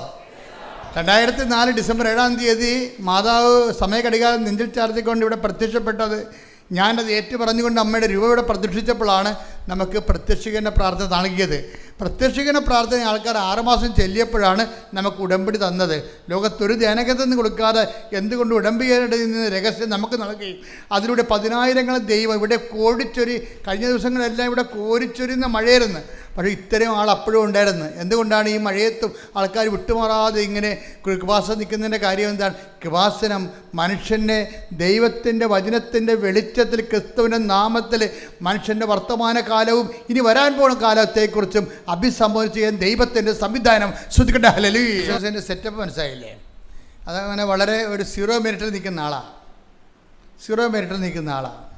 പക്ഷെ ഇവർ വർഷങ്ങളായിട്ട് ഒരു 10-19 വർഷമായിട്ട് ഇവർ ഇസ്രയേലിലാണ്. ആ സാക്ഷ്യം പഠിക്കേണ്ട സാക്ഷ്യമാണ്. നിങ്ങൾ കേട്ട് കാണുമായിരിക്കും അല്ലേ? കണ്ടു കാണും അല്ലേ? അതായത് കണ്ടില്ലെങ്കിൽ ഇന്ന് കാണണേ. അതായത് ഇവർ ഈ 19 വർഷമായിട്ട് ഇസ്രയേലിലാണ്. അപ്പോൾ എന്താ കുഴപ്പമെന്ന് വെച്ച് കഴിഞ്ഞാൽ ഇവരുടെ ആദ്യത്തെ കുഞ്ഞിനെ പ്രസവിച്ച് കഴിഞ്ഞപ്പോൾ പോയതാണ്. പിന്നെ അതിനുള്ളിൽ അവർ ഒരു 2-3 കൊല്ലം കഴിഞ്ഞപ്പോൾ ഒരു കുഞ്ഞിനെ കൂടി പ്രസവിച്ചു. അതിന് 3.5 വയസ്സ്. രണ്ടാമത്തെ കുഞ്ഞിന് 3.5 വയസ്സായപ്പോൾ ഇസ്രായേലിൻ്റെ നിയമം എന്താ? നമുക്ക് മറ്റ് യൂറോപ്യൻ രാജ്യങ്ങളിൽ താമസിക്കുന്ന പോലെ ഗൾഫ് രാജ്യത്തും ഇസ്രായേലിലും ഒന്നും ജീവിക്കാൻ പൗരത്വം കിട്ടത്തില്ല. എനിക്കത് മരിക്കാൻ പറ്റുകയില്ല. അപ്പോൾ അവർ പറഞ്ഞ് 3.5 വയസ്സ് കൊച്ചിന് 3.5 വയസ്സായപ്പോൾ ഞാൻ കൊച്ചിനെ കൊണ്ട് ആയിക്കൊള്ളാൻ പറഞ്ഞു. വീട്ടിൽ ഇന്ത്യയെ കൊണ്ടാക്കാൻ പറഞ്ഞു. കാര്യം അവിടെ യഹൂദന് മാത്രമേ പൗരത്വം ഉള്ളൂ. അപ്പോൾ ഇവർക്ക് സങ്കടമായി ഭയങ്കര. കാര്യം ആദ്യത്തെ കുഞ്ഞിൻ്റെ കൂടെ നിന്നില്ല. അതിന് രണ്ടാമത്തെ കുഞ്ഞിൻ്റെ കൂടെ ഇപ്പം നിൽക്കുന്നില്ല. അതായത് 3.5 വയസ്സ് വരെ കുഞ്ഞ് നമ്മുടെ കൂടെ നിന്നിട്ട് കുഞ്ഞിനെ കൊണ്ട് വീട്ടിലാക്കുക എന്ന് വെച്ച് കഴിഞ്ഞാൽ നിങ്ങൾക്കറിയാമല്ലോ എന്ത് സങ്കടമായിരിക്കും. അപ്പം അമ്മയ്ക്ക് ഭയങ്കര വിഷമമായി. പക്ഷെ നടക്കത്തില്ല. അപ്പം അങ്ങനെ ഇവർക്കാണെങ്കിൽ അവിടെ നിന്ന് രക്ഷപ്പെടാനും പറ്റത്തില്ല. കാര്യം ഇവർ GNM ആണ്, പഴയ മലയാള സ്കൂളിൽ പഠിച്ച ആളാണ്. ജനറൽ നേഴ്സിംഗ് ഉള്ള, BSc നേഴ്സിംഗ് ഇല്ല. അപ്പം അതുകൊണ്ട് മറ്റ് രാജ്യങ്ങളിലേക്ക് പോയാൽ, ഇപ്പം ന്യൂസിലൻഡ് പോലൊരു രാജ്യങ്ങളിലേക്കൊക്കെ പോവുകയാണെങ്കിൽ ഭർത്താവിന് അതുപോലെ തന്നെ ഭാര്യയ്ക്കും കുഞ്ഞുങ്ങൾക്കൊക്കെ ആയിട്ട് ജീവിക്കാൻ പറ്റും. ന്യൂസിലൻഡിൽ 2 കൊല്ലം പോയി അവർ താമസിച്ചാൽ ആസ്ട്രേലിയയിലേക്ക് ഈസി ആയിട്ട് വിസ കിട്ടുകയും ചെയ്യും. പക്ഷേ ഇവർ GNM ആണ്. അതുകൊണ്ട് അവിടെ ഒരു ഹോം നേഴ്സിൻ്റെ വർക്കാണ് ചെയ്യണത്. ഈ ഹോം നേഴ്സിൻ്റെ വർക്കൊക്കെ ചെയ്ത് കഴിഞ്ഞാൽ ഒന്നും എല്ലായിടത്തും ഒന്ന് പിടിച്ചു കയറാൻ പാടായിരിക്കും. അപ്പോൾ ഇവർക്ക് ഭയങ്കര ഞാനീ പറഞ്ഞ എന്താ അതായത് ജീവിതത്തിൻ്റെ ഡീമെറിറ്റുകളെക്കുറിച്ച് പറയുകയാണ്. എന്താ ഉടമ്പടി വർക്ക് ചെയ്യണം എങ്ങനെ? Not by merit but by grace. അത് ഓർത്തേക്കണം. ഇവരുടെയൊക്കെ തടസ്സങ്ങൾ മനസ്സിലായില്ലേ? അവിടെ മെറിറ്റില്ല. എന്താണ് കാര്യം? അവർ GNM ആണ്. രണ്ടാമത് എന്താ കാര്യം? ഇവിടെ വിസ പ്രോസസ്സ് ചെയ്യത്തില്ല ഒരിക്കലും. കാര്യം എന്താ? 40 വയസ്സുണ്ട്. 39 വയസ്സെന്ന് പറയുമ്പോൾ ഓൾറെഡി 40. ഇവർക്ക് എന്താ കാര്യം? ഒരു പല സ്റ്റുഡൻറ്റ് വിസയ്ക്ക് പോകാമെന്ന് വിചാരിച്ചു കഴിഞ്ഞാൽ 35 വയസ്സാണെങ്കിൽ ഓക്കെയാണ്. 35 കഴിഞ്ഞാൽ പിന്നെ സ്റ്റുഡൻറ്റ് വിസയും നടക്കത്തില്ല. അപ്പോൾ ഞാൻ എന്താ പറയണത്? മെറിറ്റുകൾ ഓരോന്നായി പോയിക്കൊണ്ടേയിരിക്കുകയാണ്. ഞാൻ എപ്പോഴും നിങ്ങൾ പറയാം not by merit but by grace എന്ന് പറയുമ്പോൾ ചില അണ്ണന്മാർക്ക് മനസ്സിലാകത്തില്ല. മനസ്സിലാക്കാതെ ഇനി മുന്നോട്ട് പോകാൻ പറ്റത്തില്ല. ഉടമ്പടി അതാണ്, അതിൻ്റെ ഫോർമുല അങ്ങനെയാണ് കിടക്കുന്നത്. അപ്പോൾ ഒരു ദിവസം ഈ പ്രിൻസിയെ ജിൻസി എന്ന് പറയുന്ന ഒരു കൂട്ടുകാരത്തെ വിളിച്ചു പറഞ്ഞ്, എടോ താനുണ്ടല്ലോ, തനിക്ക് തൻ്റെ കുഞ്ഞിനെയുമായിട്ട് മറ്റ് രാജ്യങ്ങളിൽ പോയി ഭർത്താവുമായിട്ട് ജീവിക്കാൻ പറ്റുള്ളൂ. അപ്പോൾ പറഞ്ഞു, ജിൻസി ഞാനെന്ത് ചെയ്യാനുണ്ട്? എൻ്റെ അവസ്ഥ ഇതല്ലേ, എനിക്ക് രക്ഷപ്പെടാൻ പറ്റത്തില്ല ഇവിടുന്ന്. കാര്യം എനിക്കിനി അത് അവിടുന്ന് പരീക്ഷ എഴുതാൻ എനിക്ക് ഇംഗ്ലീഷ് പിടികിട്ടണില്ല. അത് പുതിയ കാലത്തെ ഇപ്പോഴത്തെ കുഞ്ഞുങ്ങളുടെ അവസ്ഥ അറിയാമല്ല. ഇപ്പോഴത്തെ ഒരു +2കാർക്ക് തന്നെ ഇംഗ്ലീഷിൽ വെൽ സ്റ്റാൻഡേർഡാണ്. അവർ ഇംഗ്ലീഷ് മീഡിയമാണ് ഫോളോ ചെയ്തെങ്കിൽ വെൽ സ്റ്റാൻഡേർഡാണ് അവർക്ക് കമ്പ്യൂട്ടറും കാര്യങ്ങളെല്ലാം വളരെ ഫടാഫഡാണ്. അപ്പം അങ്ങനെ വരുമ്പോൾ അങ്ങനെയുള്ളൊരു കോമ്പറ്റ് ചെയ്യാൻ പറ്റണില്ല. അപ്പോൾ അതുകൊണ്ട് അവിടെയും മെറിറ്റില്ല, അവിടെ ഇവർക്ക് പെൺസിക്ക് മെറിറ്റില്ല. അപ്പോൾ അതെന്തായാലും ഈ കൂട്ടുകാരത്തി ഇങ്ങനെ പറഞ്ഞിട്ട് ജിൻസി എന്ത് ചെയ്യുന്നറിയാമോ? ജിൻസി കൂട്ടുകാരത്തിയാണ്, ഇവളുടെ പേരെന്നാ പ്രിൻസി. പിന്നെ പെട്ടെന്നൊരു ദിവസം ഈ പ്രിൻസി എടുത്ത് വന്നേച്ച് ഈ ജിൻസി ഉടമ്പടി തൈലം കൊണ്ട് നെറ്റിക്കൊരു കുരിശ് വരക്കും. താൻ രക്ഷപ്പെടുള്ളൂ, തന്നെയും ഈ കൊല്ലം തന്നെയും കുഞ്ഞുങ്ങളെയും ഭർത്താവിനെയും കൊണ്ട് കൃപാസനം മാതാവ് വേറെ രാജ്യത്ത് പോകും. നിങ്ങൾ 19 പോകുമെന്ന് പറഞ്ഞ് പ്രവചിക്കുകയാണ്. ആ പ്രവചിക്കണ എന്താണ്?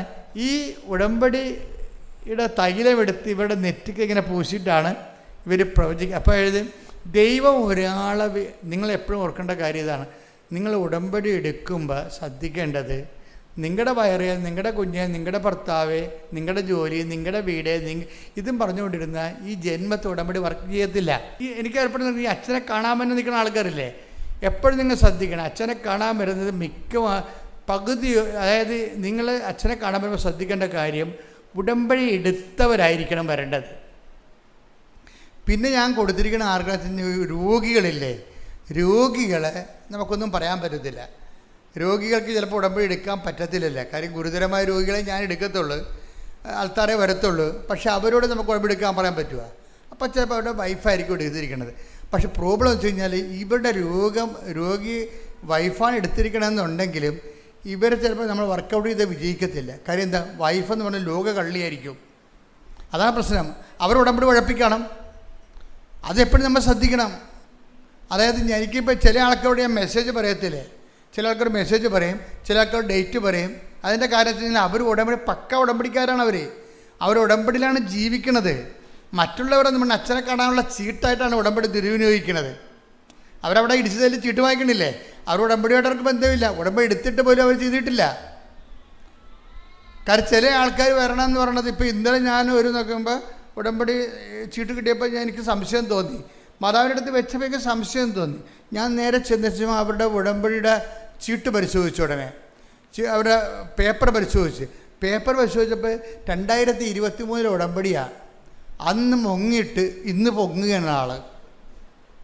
ഇത് പുതുക്കിയിട്ടില്ല. ഇന്ന് പുതുക്കിയിരിക്കുകയാണ്. എന്തിനാണ്? അച്ഛനെ കാണാൻ വേണ്ടി. ആർക്ക്? അനിയത്തിയുടെ കൊച്ചിന്.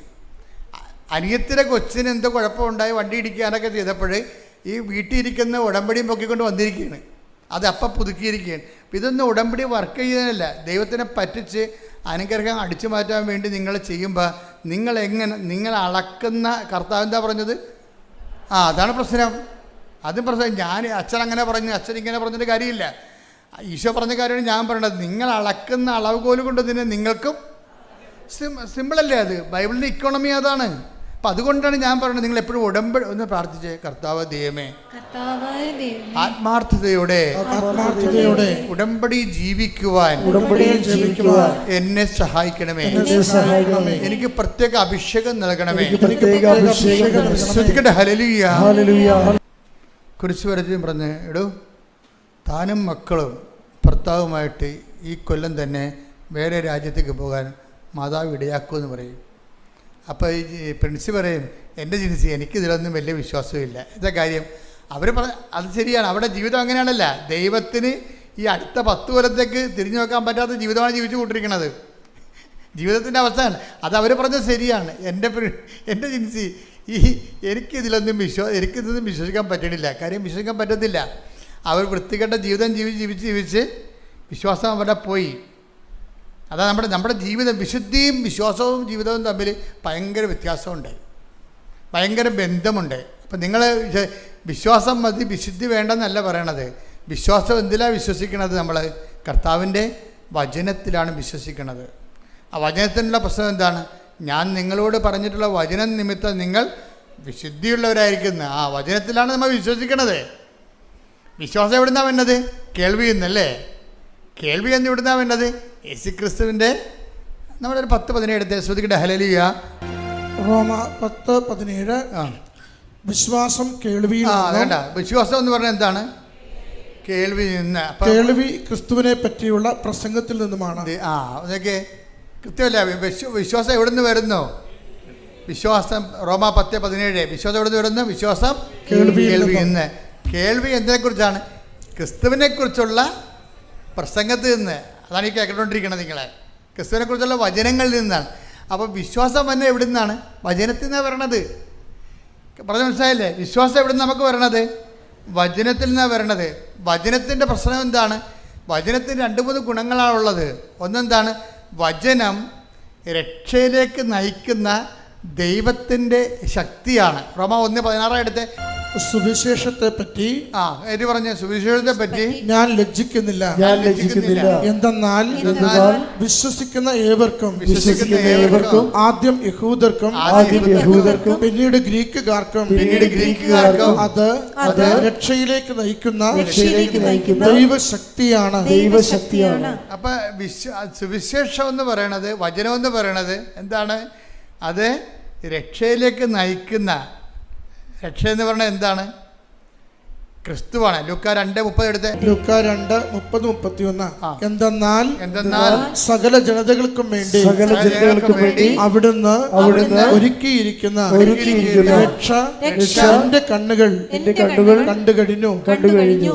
ഇതൊക്കെ ബേസിക് വചനങ്ങളാണ്. എന്താണ്? ക്രിസ്തുവിനെ കയ്യിലെടുത്തപ്പോൾ ശമയോൻ പറഞ്ഞതാണ്. എന്താണ്? സകല ജനങ്ങൾക്ക് വേണ്ടി ഒരുക്കിയിരിക്കുകയാണ്. അല്ല ക്രിസ്ത്യാനികൾക്ക് വേണ്ടി മാത്രമല്ല. മനസ്സിലായില്ലേ? യഹൂദന് വേണ്ടിയും അക്രൈസ്തർക്ക് വേണ്ടിയും ഹിന്ദുക്കൾക്ക് വേണ്ടിയും മുസ്ലിംസിന് വേണ്ടിയും പാർസികൾക്ക് വേണ്ടിയും. എന്തെന്നാൽ സകല ജനങ്ങൾക്കും വേണ്ടി. പറഞ്ഞേ. എന്തെന്നാൽ സകല ജനതകൾക്കും വേണ്ടി ഒരുക്കിയിരിക്കുന്ന രക്ഷ അതാരാണ്? ക്രിസ്തുവാ. അതാണ് ക്രിസ്തുവ. അപ്പോൾ വിശ്വാസം എന്ന് പറഞ്ഞാൽ എന്താണ്? വിശ്വാസം കേൾവിയിൽ നിന്നും. 10:17 റോമ. വിശ്വാസം കേൾവിയിൽ നിന്നും. പറഞ്ഞേ. വിശ്വാസം കേൾവിയിൽ നിന്നും. കേൾവി യേശുക്രിസ്തുവിനെ കുറിച്ചുള്ള വചനങ്ങളിൽ നിന്നുമാണ്. അപ്പൊ വചനം എന്താണ്? വചനം റോമ 1:16 അനുസരിച്ചുകൊണ്ട് രക്ഷയിലേക്ക് നയിക്കുന്ന ദൈവത്തിൻ്റെ ശക്തിയാണ്. അപ്പം വചനം രക്ഷയിലേക്ക് നയിക്കുന്ന ദൈവത്തിൻ്റെ ശക്തിയാണ്. അപ്പം അതുകൊണ്ട് തന്നെ ഈ വചനത്തിലൂടെ നമുക്ക് എന്താ ലഭിക്കണത്? ദൈവത്തിൻ്റെ ശക്തി ലഭിക്കും. പിന്നെ എന്ത് കിട്ടും? വിശുദ്ധി കിട്ടും. അപ്പോൾ അതാണ് പ്രശ്നം. ഈ വചനം ആക്ടിവേറ്റ് ചെയ്യുമ്പോൾ നമുക്ക് ദൈവത്തിൻ്റെ ശക്തിയാണ് ലഭിക്കുന്നത്. ബലഹീനതയിലാണ് ദൈവത്തിൻ്റെ ശക്തി നമ്മൾ വായിച്ചില്ലേ? 2 Corinthians 12:9 വായിച്ചില്ലേ? ബലഹീനതയിലാണ് ദൈവത്തിൻ്റെ ശക്തി എന്ന് നമ്മൾ വായിച്ചു അല്ലേ? അപ്പോൾ ഈ ശക്തി നമുക്ക് കിട്ടുന്നത് എന്താണ്? ഈ ബലഹീനത ദൈവത്തിൻ്റെ ശക്തി നമ്മളിലേക്ക് അപ്ലോഡ് ചെയ്യുന്ന പ്രോസസ്സിങ് പ്രക്രിയ എന്താണ്? അതെന്ത്? റോമ 1:16 എന്താണ്? സുവിശേഷം രക്ഷയിലേക്ക് നയിക്കുന്ന ദൈവത്തിൻ്റെ ശക്തിയാണ്. അപ്പോൾ ഈ വചനം എന്തു ചെയ്യും? നമ്മൾ പാലിക്കുമ്പോഴേ, അതാണ് അവൻ പറയണ പോലെ ചെയ്യണത്. വചനം നമ്മൾ പാലിക്കുക. വചനം പാലിക്കുമ്പോൾ എന്ത് പറ്റും? വചനം പാലിക്കുമ്പോൾ ഈ ക്രിസ്തുവാകുന്ന ശക്തി എന്താ സംഭവിക്കണത്? നമ്മുടെ ബലഹീനമായ സാഹചര്യങ്ങളിലേക്ക് ഫോക്കസ് ചെയ്യപ്പെടുകയും ദൈവത്തിൻ്റെ ഇടപെടൽ ഉണ്ടാകുകയും ചെയ്യും. അതുകൊണ്ട് എന്ത് ചെയ്യണം? വിശ്വാസം ലഭിക്കുന്നവന് ഈ ശക്തി പ്രവർത്തിക്കണത് എങ്ങനെയാണ്? ശക്തി പ്രവർത്തിക്കണമെങ്കിലുള്ള എൻ്റെ പ്രീ റിക്വസ്റ്റ് എന്താണ്? ഞാൻ നിങ്ങളോട് പറഞ്ഞിട്ടുള്ള വചനം നിമിത്തം നിങ്ങൾ ശുദ്ധിയുള്ളവരായിരിക്കുന്നു. 15:3 എടുത്ത് ശ്രുതിക്കട്ടെ ഹല്ലേലൂയ, ശ്രുതിക്കട്ടെ ഹല്ലേലൂയ.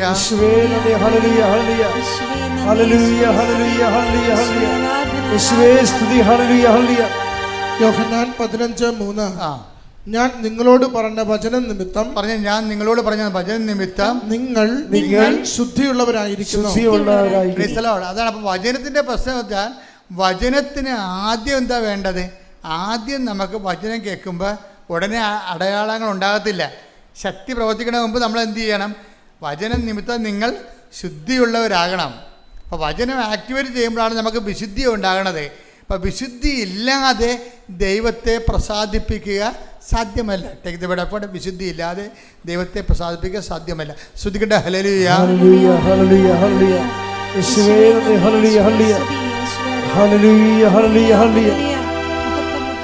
പരിശുദ്ധ പരമ ദിവ്യകാരുണ്യത്തിന് ആരാധനയും സ്തുതിയും പുകഴ്ചയും ഉണ്ടായിരിക്കട്ടെ. അപ്പം വിശുദ്ധി ഇല്ലാതെ ദൈവത്തെ പ്രസാദിപ്പിക്കാൻ സാധ്യമല്ലെന്ന് പൗലോസപ്പോസ്തലന്റെ വചനമാണ്. അപ്പം ഇതിനകത്ത് വരുന്ന വിഷയം, വചനം കേൾക്കുന്ന മാത്രയിൽ 15:3 വർക്കൗട്ട് ചെയ്യണം. എന്താണ്? ഞാൻ നിങ്ങളോട് പറഞ്ഞ വചനം നിമിത്തം നിങ്ങൾ ശുദ്ധിയുള്ളവരായിരിക്കണം. അപ്പം ഇത് വർക്കൗട്ട് ചെയ്ത് കഴിഞ്ഞാൽ എന്ത് പറ്റും? ഇത് ആദ്യം ബേസിക്കായിട്ട് അതാണ് വർക്കൗട്ട് ചെയ്യേണ്ടത്. അങ്ങനെ വന്നാൽ പിന്നീട് എന്താണ്? അവൻ പറയുന്ന പോലെ ചെയ്ത് കഴിയുമ്പോൾ വചനത്തിൻ്റെ റോമ 1:16 അനുസരിച്ചുകൊണ്ട് രക്ഷയിലേക്ക് നയിക്കുന്ന ദൈവത്തിൻ്റെ ശക്തി നമ്മളിൽ പ്രവർത്തിക്കാൻ തുടങ്ങും. അതുകൊണ്ട് ആദ്യം വിശുദ്ധീകരണമാണ് വേണ്ടത്. ആദ്യം വിശുദ്ധീകരണം സംഭവിച്ച് കഴിയുമ്പോൾ അത് ചില ആൾക്കാർ എന്ത് ചെയ്യുമെന്നറിയാമോ? ചില ആൾക്കാർക്ക് മണ്ടത്തരം പറ്റും. അവർ വിശുദ്ധീകരിക്കത്തില്ല. ആ പഴയ പോലെ അഴുക്കട്ട ജീവിതം തന്നെ ജീവിക്കും. വൃത്തികെട്ട വർത്തമാനം പറയും, നാട്ടുകട കഴുത്തേക്ക് കയറും, കണ്ടവൻ്റെ പരദൂഷണം പറയും, ഏഷണി പറയും. അതുപോലെ തന്നെ ഓരോ തരത്തിലുള്ള പഴയ ജന്മത്തിന് ഒരു മാറ്റം ഉണ്ടാകില്ല. തിരികത്തിച്ച് ദൈവത്തിന് പുകയിട്ടുകൊണ്ടിരിക്കും.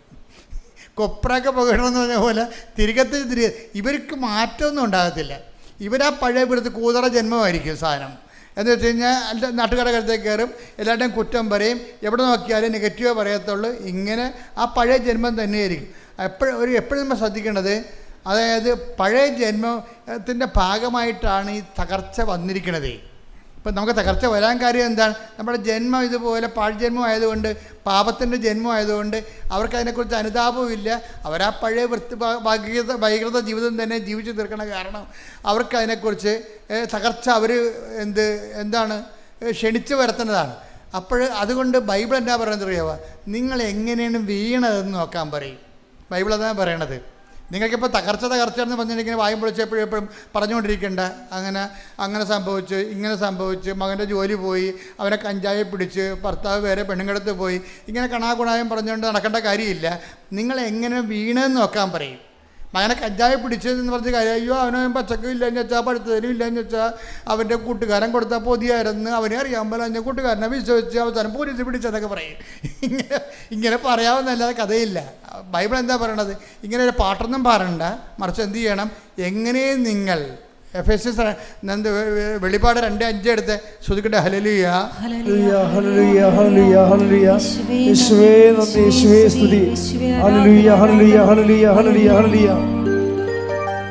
വെളിപാട് 2:5 അതിനാൽ നീ ഏതവസ്ഥയിൽ നിന്ന്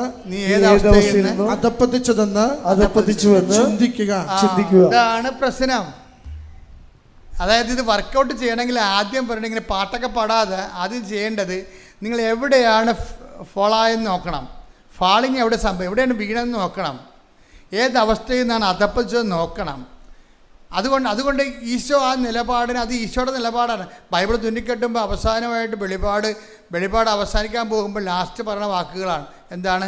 മനുഷ്യൻ രക്ഷപ്പെടുന്നുണ്ടെങ്കിൽ ആദ്യം ചെയ്യേണ്ടത് ഇന്നത്തെ അവസ്ഥയിലേക്ക് എങ്ങനെ എത്തി, തകർച്ച എങ്ങനെ വന്നു, അതെന്താണ്? കയ്യിരിപ്പ് പരിശോധിക്കാൻ പറയുകയാണ്. കയ്യിരിപ്പ് പരിശോധിക്കാൻ പറയുകയാണ്. കർത്താവ് പറഞ്ഞില്ലേ, സിലോഹയിലെ ഗോപുരം വീണ് 18 പേര് മരിച്ചു. അതിന് കർത്താവിനൊരു ബുദ്ധിമുട്ട്, ഒരു ടെൻഷനും ഇല്ല. അങ്ങയുടെ കാലത്ത് ആ ആഴ്ച സംഭവിച്ചതാണ്. ഒരു ഗോപുരം ഉണ്ടായിരുന്നു, അത് പിടച്ച് തല്ലി വീണ് 18 പേരുടെ കാഞ്ഞുപോയി. എന്നിട്ട് കർത്താവ് ചോദിക്കുകയാണ്, ആ സിലോഹയിൽ അന്ന് അവിടെ ഉണ്ടായിരുന്ന ആൾക്കാരെക്കാളൊക്കെ ഈ ഗോപുരം വീണ് ചത്ത കക്ഷികൾ പാപികളാണെന്ന് നിങ്ങൾ കരുതണുണ്ടോ? ഇല്ലെന്നാണ് എനിക്ക് തോന്നുന്നത്. പശ്ചാത്തപിച്ചില്ലെങ്കിൽ നിങ്ങളും അതുപോലെ തകരും. ഇപ്പം തകർച്ച വന്നെ എന്താണ് കാര്യം? എവിടെയൊക്കെ കുഴപ്പങ്ങൾ ഉണ്ടാക്കിയിട്ടുണ്ട്. ഇപ്പം നിങ്ങൾ ഈ കൊച്ചിനെ കഞ്ചാവ് പിടിച്ചെന്ന് പറഞ്ഞില്ലേ, നിങ്ങൾ പറഞ്ഞത് ശരിയാണ്. അവൻ കഞ്ചാവ് വലിക്കത്തുമില്ല, കഞ്ചാവ് സൂക്ഷിക്കത്തുമില്ല. അവൻ്റെ കൂട്ടുകാരൻ അവനെ ചതിച്ചതാണ്. പക്ഷേ ഇപ്പം അവനകത്താണ്, മകനകത്താണ്. ഇപ്പം അവൻ പറയും, ഞാനിനി ഒരു ദൈവത്തിലും വിശ്വസിക്കണില്ല. എന്താ കാര്യം? ഞാനൊരു തെറ്റും ചെയ്തില്ല, എന്നിട്ട് ഞാൻ അകത്ത് പോയില്ലേ? നീ തെറ്റ് ചെയ്യണമെന്ന് നിർബന്ധമില്ല, നിൻ്റെ അമ്മ തെറ്റ് ചെയ്താൽ മതി. ഞാൻ ആ ചേട്ടത്തിയോട് ചോദിച്ചേ, ചേട്ടത്തി ഇവനെ പ്രഗ്നൻ്റ് ആയതിനു ശേഷം എത്ര പ്രാവശ്യം 8 മാസം വരെ നിങ്ങൾ പണിക്ക് പോയെന്ന് കേട്ട്, എത്ര പ്രാവശ്യം നിങ്ങൾ ദേവാലയത്തിൽ പോയി? അതാണ് വിഷയം. നിസ്സാരമല്ല. ഇത് ഒറ്റക്കൈക്കും കച്ചും കൈയും തിരിയത്തില്ലേ? നിങ്ങളിപ്പോൾ തൊഴിലുറപ്പിന് പോണവരുണ്ട്, ഓഫീസിൽ പോണവരുണ്ട്. അവസാന പ്രസവ ലീവ് കൂടിയെടുക്കാൻ വേണ്ടിയേ, പ്രസവ ലീവ് ഗവൺമെൻറ് കൊടുക്കുമല്ലോ, മെറ്റേണിറ്റി ലീവ്. മെറ്റേണിറ്റി ലീവ് പോകാതിരിക്കാൻ വേണ്ടി പ്രസവിക്കണതിന് 5 ദിവസം മുമ്പ് വരെ അവർ ഓഫീസിൽ പോകും, പക്ഷേ ദേവാലയത്തിൽ പോകത്തില്ല.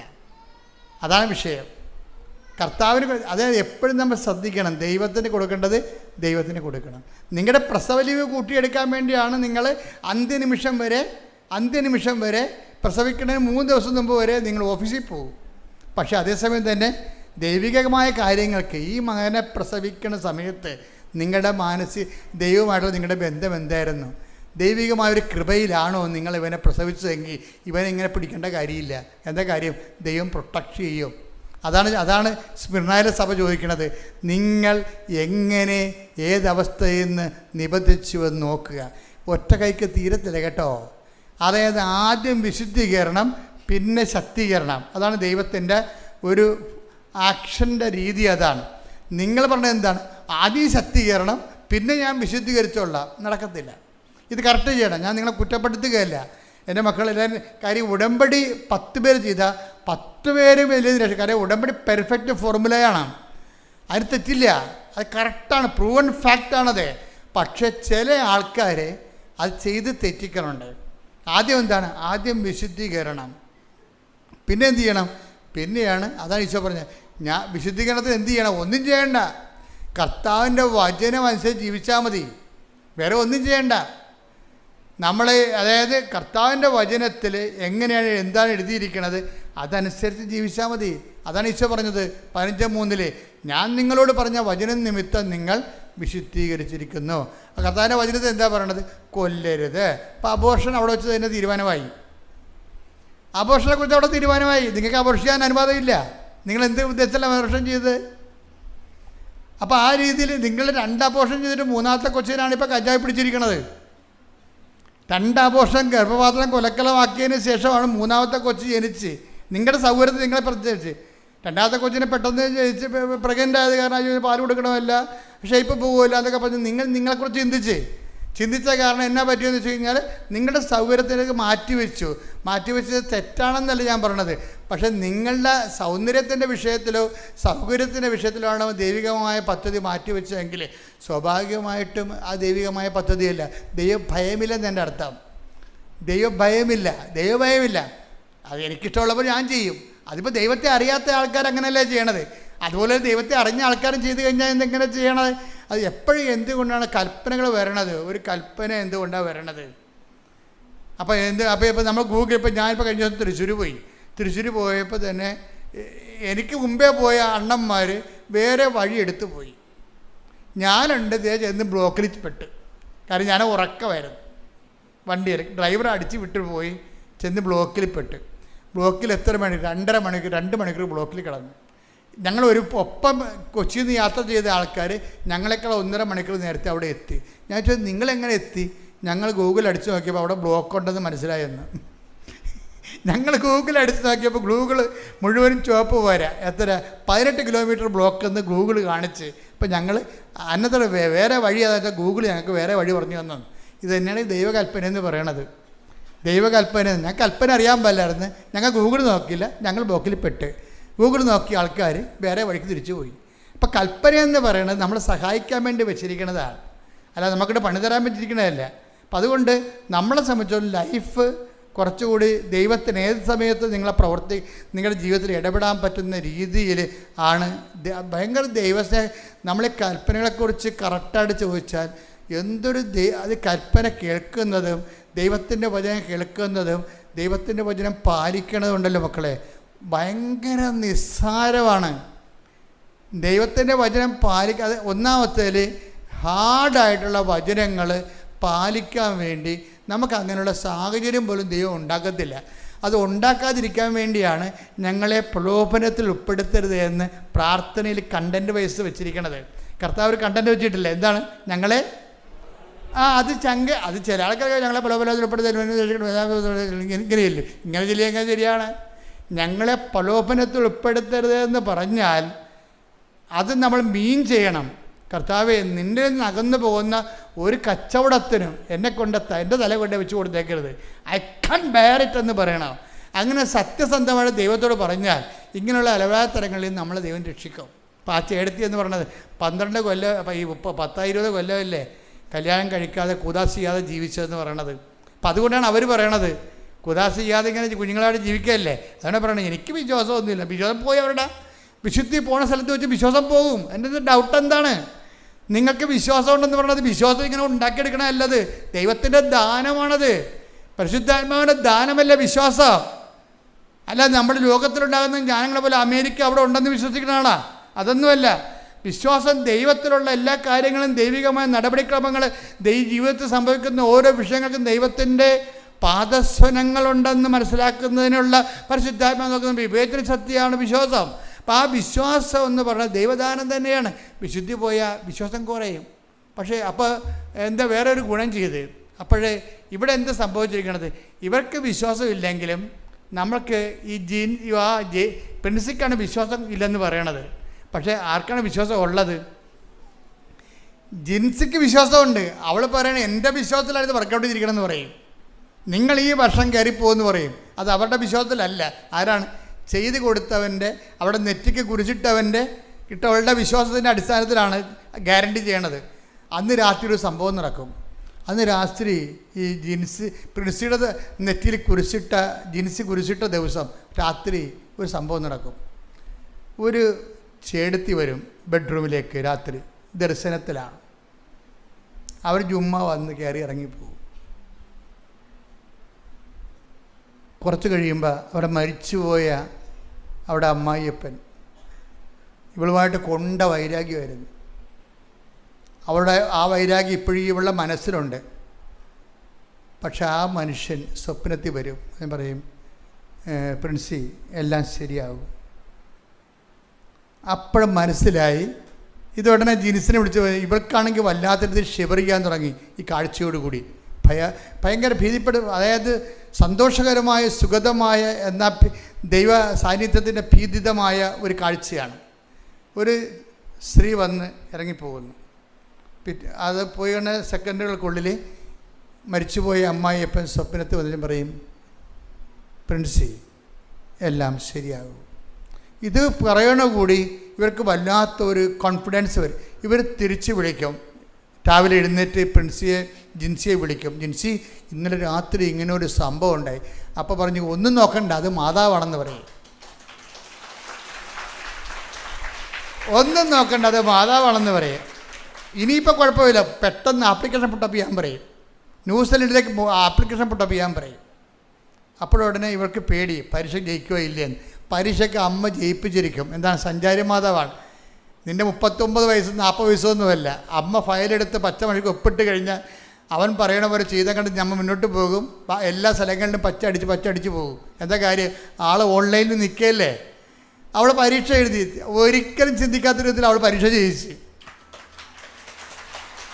അപ്പോൾ ഉടനെ ഇത് കണ്ട് ഇത് എല്ലാ സാധനവും എടുത്ത് പേപ്പറെല്ലാം റെഡിയാക്കി ഏജൻസിക്ക് കൊടുത്തപ്പോൾ ഏജൻസി പറഞ്ഞ്, ഇത് ANM അല്ലേ, ഇത് നിങ്ങളിവിടെ ഹോം നേഴ്സല്ലേ, നിങ്ങൾ സർവീസ് നേഴ്സിൻ്റെ സർട്ടിഫിക്കറ്റ്, നിങ്ങൾ സർവീസ് നേഴ്സായിരുന്നതിൻ്റെ സർട്ടിഫിക്കറ്റ് വേണമെന്ന് പറയും, എക്സ്പീരിയൻസ് സർട്ടിഫിക്കറ്റ് വേണമെന്ന്. അപ്പോൾ എക്സ്പീരിയൻസ് സർട്ടിഫിക്കറ്റ് ഇപ്പോൾ ഓരോരുത്തരാണ് കള്ള സർട്ടിഫിക്കറ്റ് ഉണ്ടാക്കി കൊടുക്കുന്നുണ്ടല്ലോ. അപ്പോൾ അത് എല്ലാ യൂറോപ്യൻ രാജ്യങ്ങൾക്ക് അറിയാം കള്ള സർട്ടിഫിക്കറ്റാണ്. ഇപ്പോൾ കുമ്പനാട് യൂണിവേഴ്സിറ്റി എന്നൊക്കെ പറഞ്ഞുകൊണ്ട് ആൾക്കാർ ഏത് യൂണിവേഴ്സിറ്റി അങ്ങനെയൊന്നും ഉണ്ടാകത്തില്ലേ, ആരാണ്ട് എഴുതി കൊടുക്കണതാണ്. അപ്പോൾ അങ്ങനെയൊക്കെ സർട്ടിഫിക്കറ്റ് കൊടുക്കണം. കാരണം ഇപ്പോൾ സായിപ്പിനും ഇസ്തായിക്കാർക്കും അറിയാം ഈ എക്സ്പീരിയൻസ് സർട്ടിഫിക്കറ്റ് എല്ലാം കള്ള സർട്ടിഫിക്കറ്റ് ആണെന്ന് പറയും. പിന്നെ നിങ്ങൾക്ക് പണി തരാതിരിക്കാൻ വേണ്ടി അവർക്ക് അവിടെ കോവിഡ് കഴിഞ്ഞപ്പോൾ കുറേ ആൾക്കാർ മരിച്ചു പോയത് കാരണം നിങ്ങളെ കളയാൻ പറ്റാത്തത് കൊണ്ട് അവരങ്ങ് വെച്ചുകൊണ്ടിരിക്കുന്നതാണ്. എപ്പോഴായാലും നമുക്ക് പണി കിട്ടും. അപ്പോൾ എപ്പോഴും നമ്മൾ ശ്രദ്ധിക്കണം.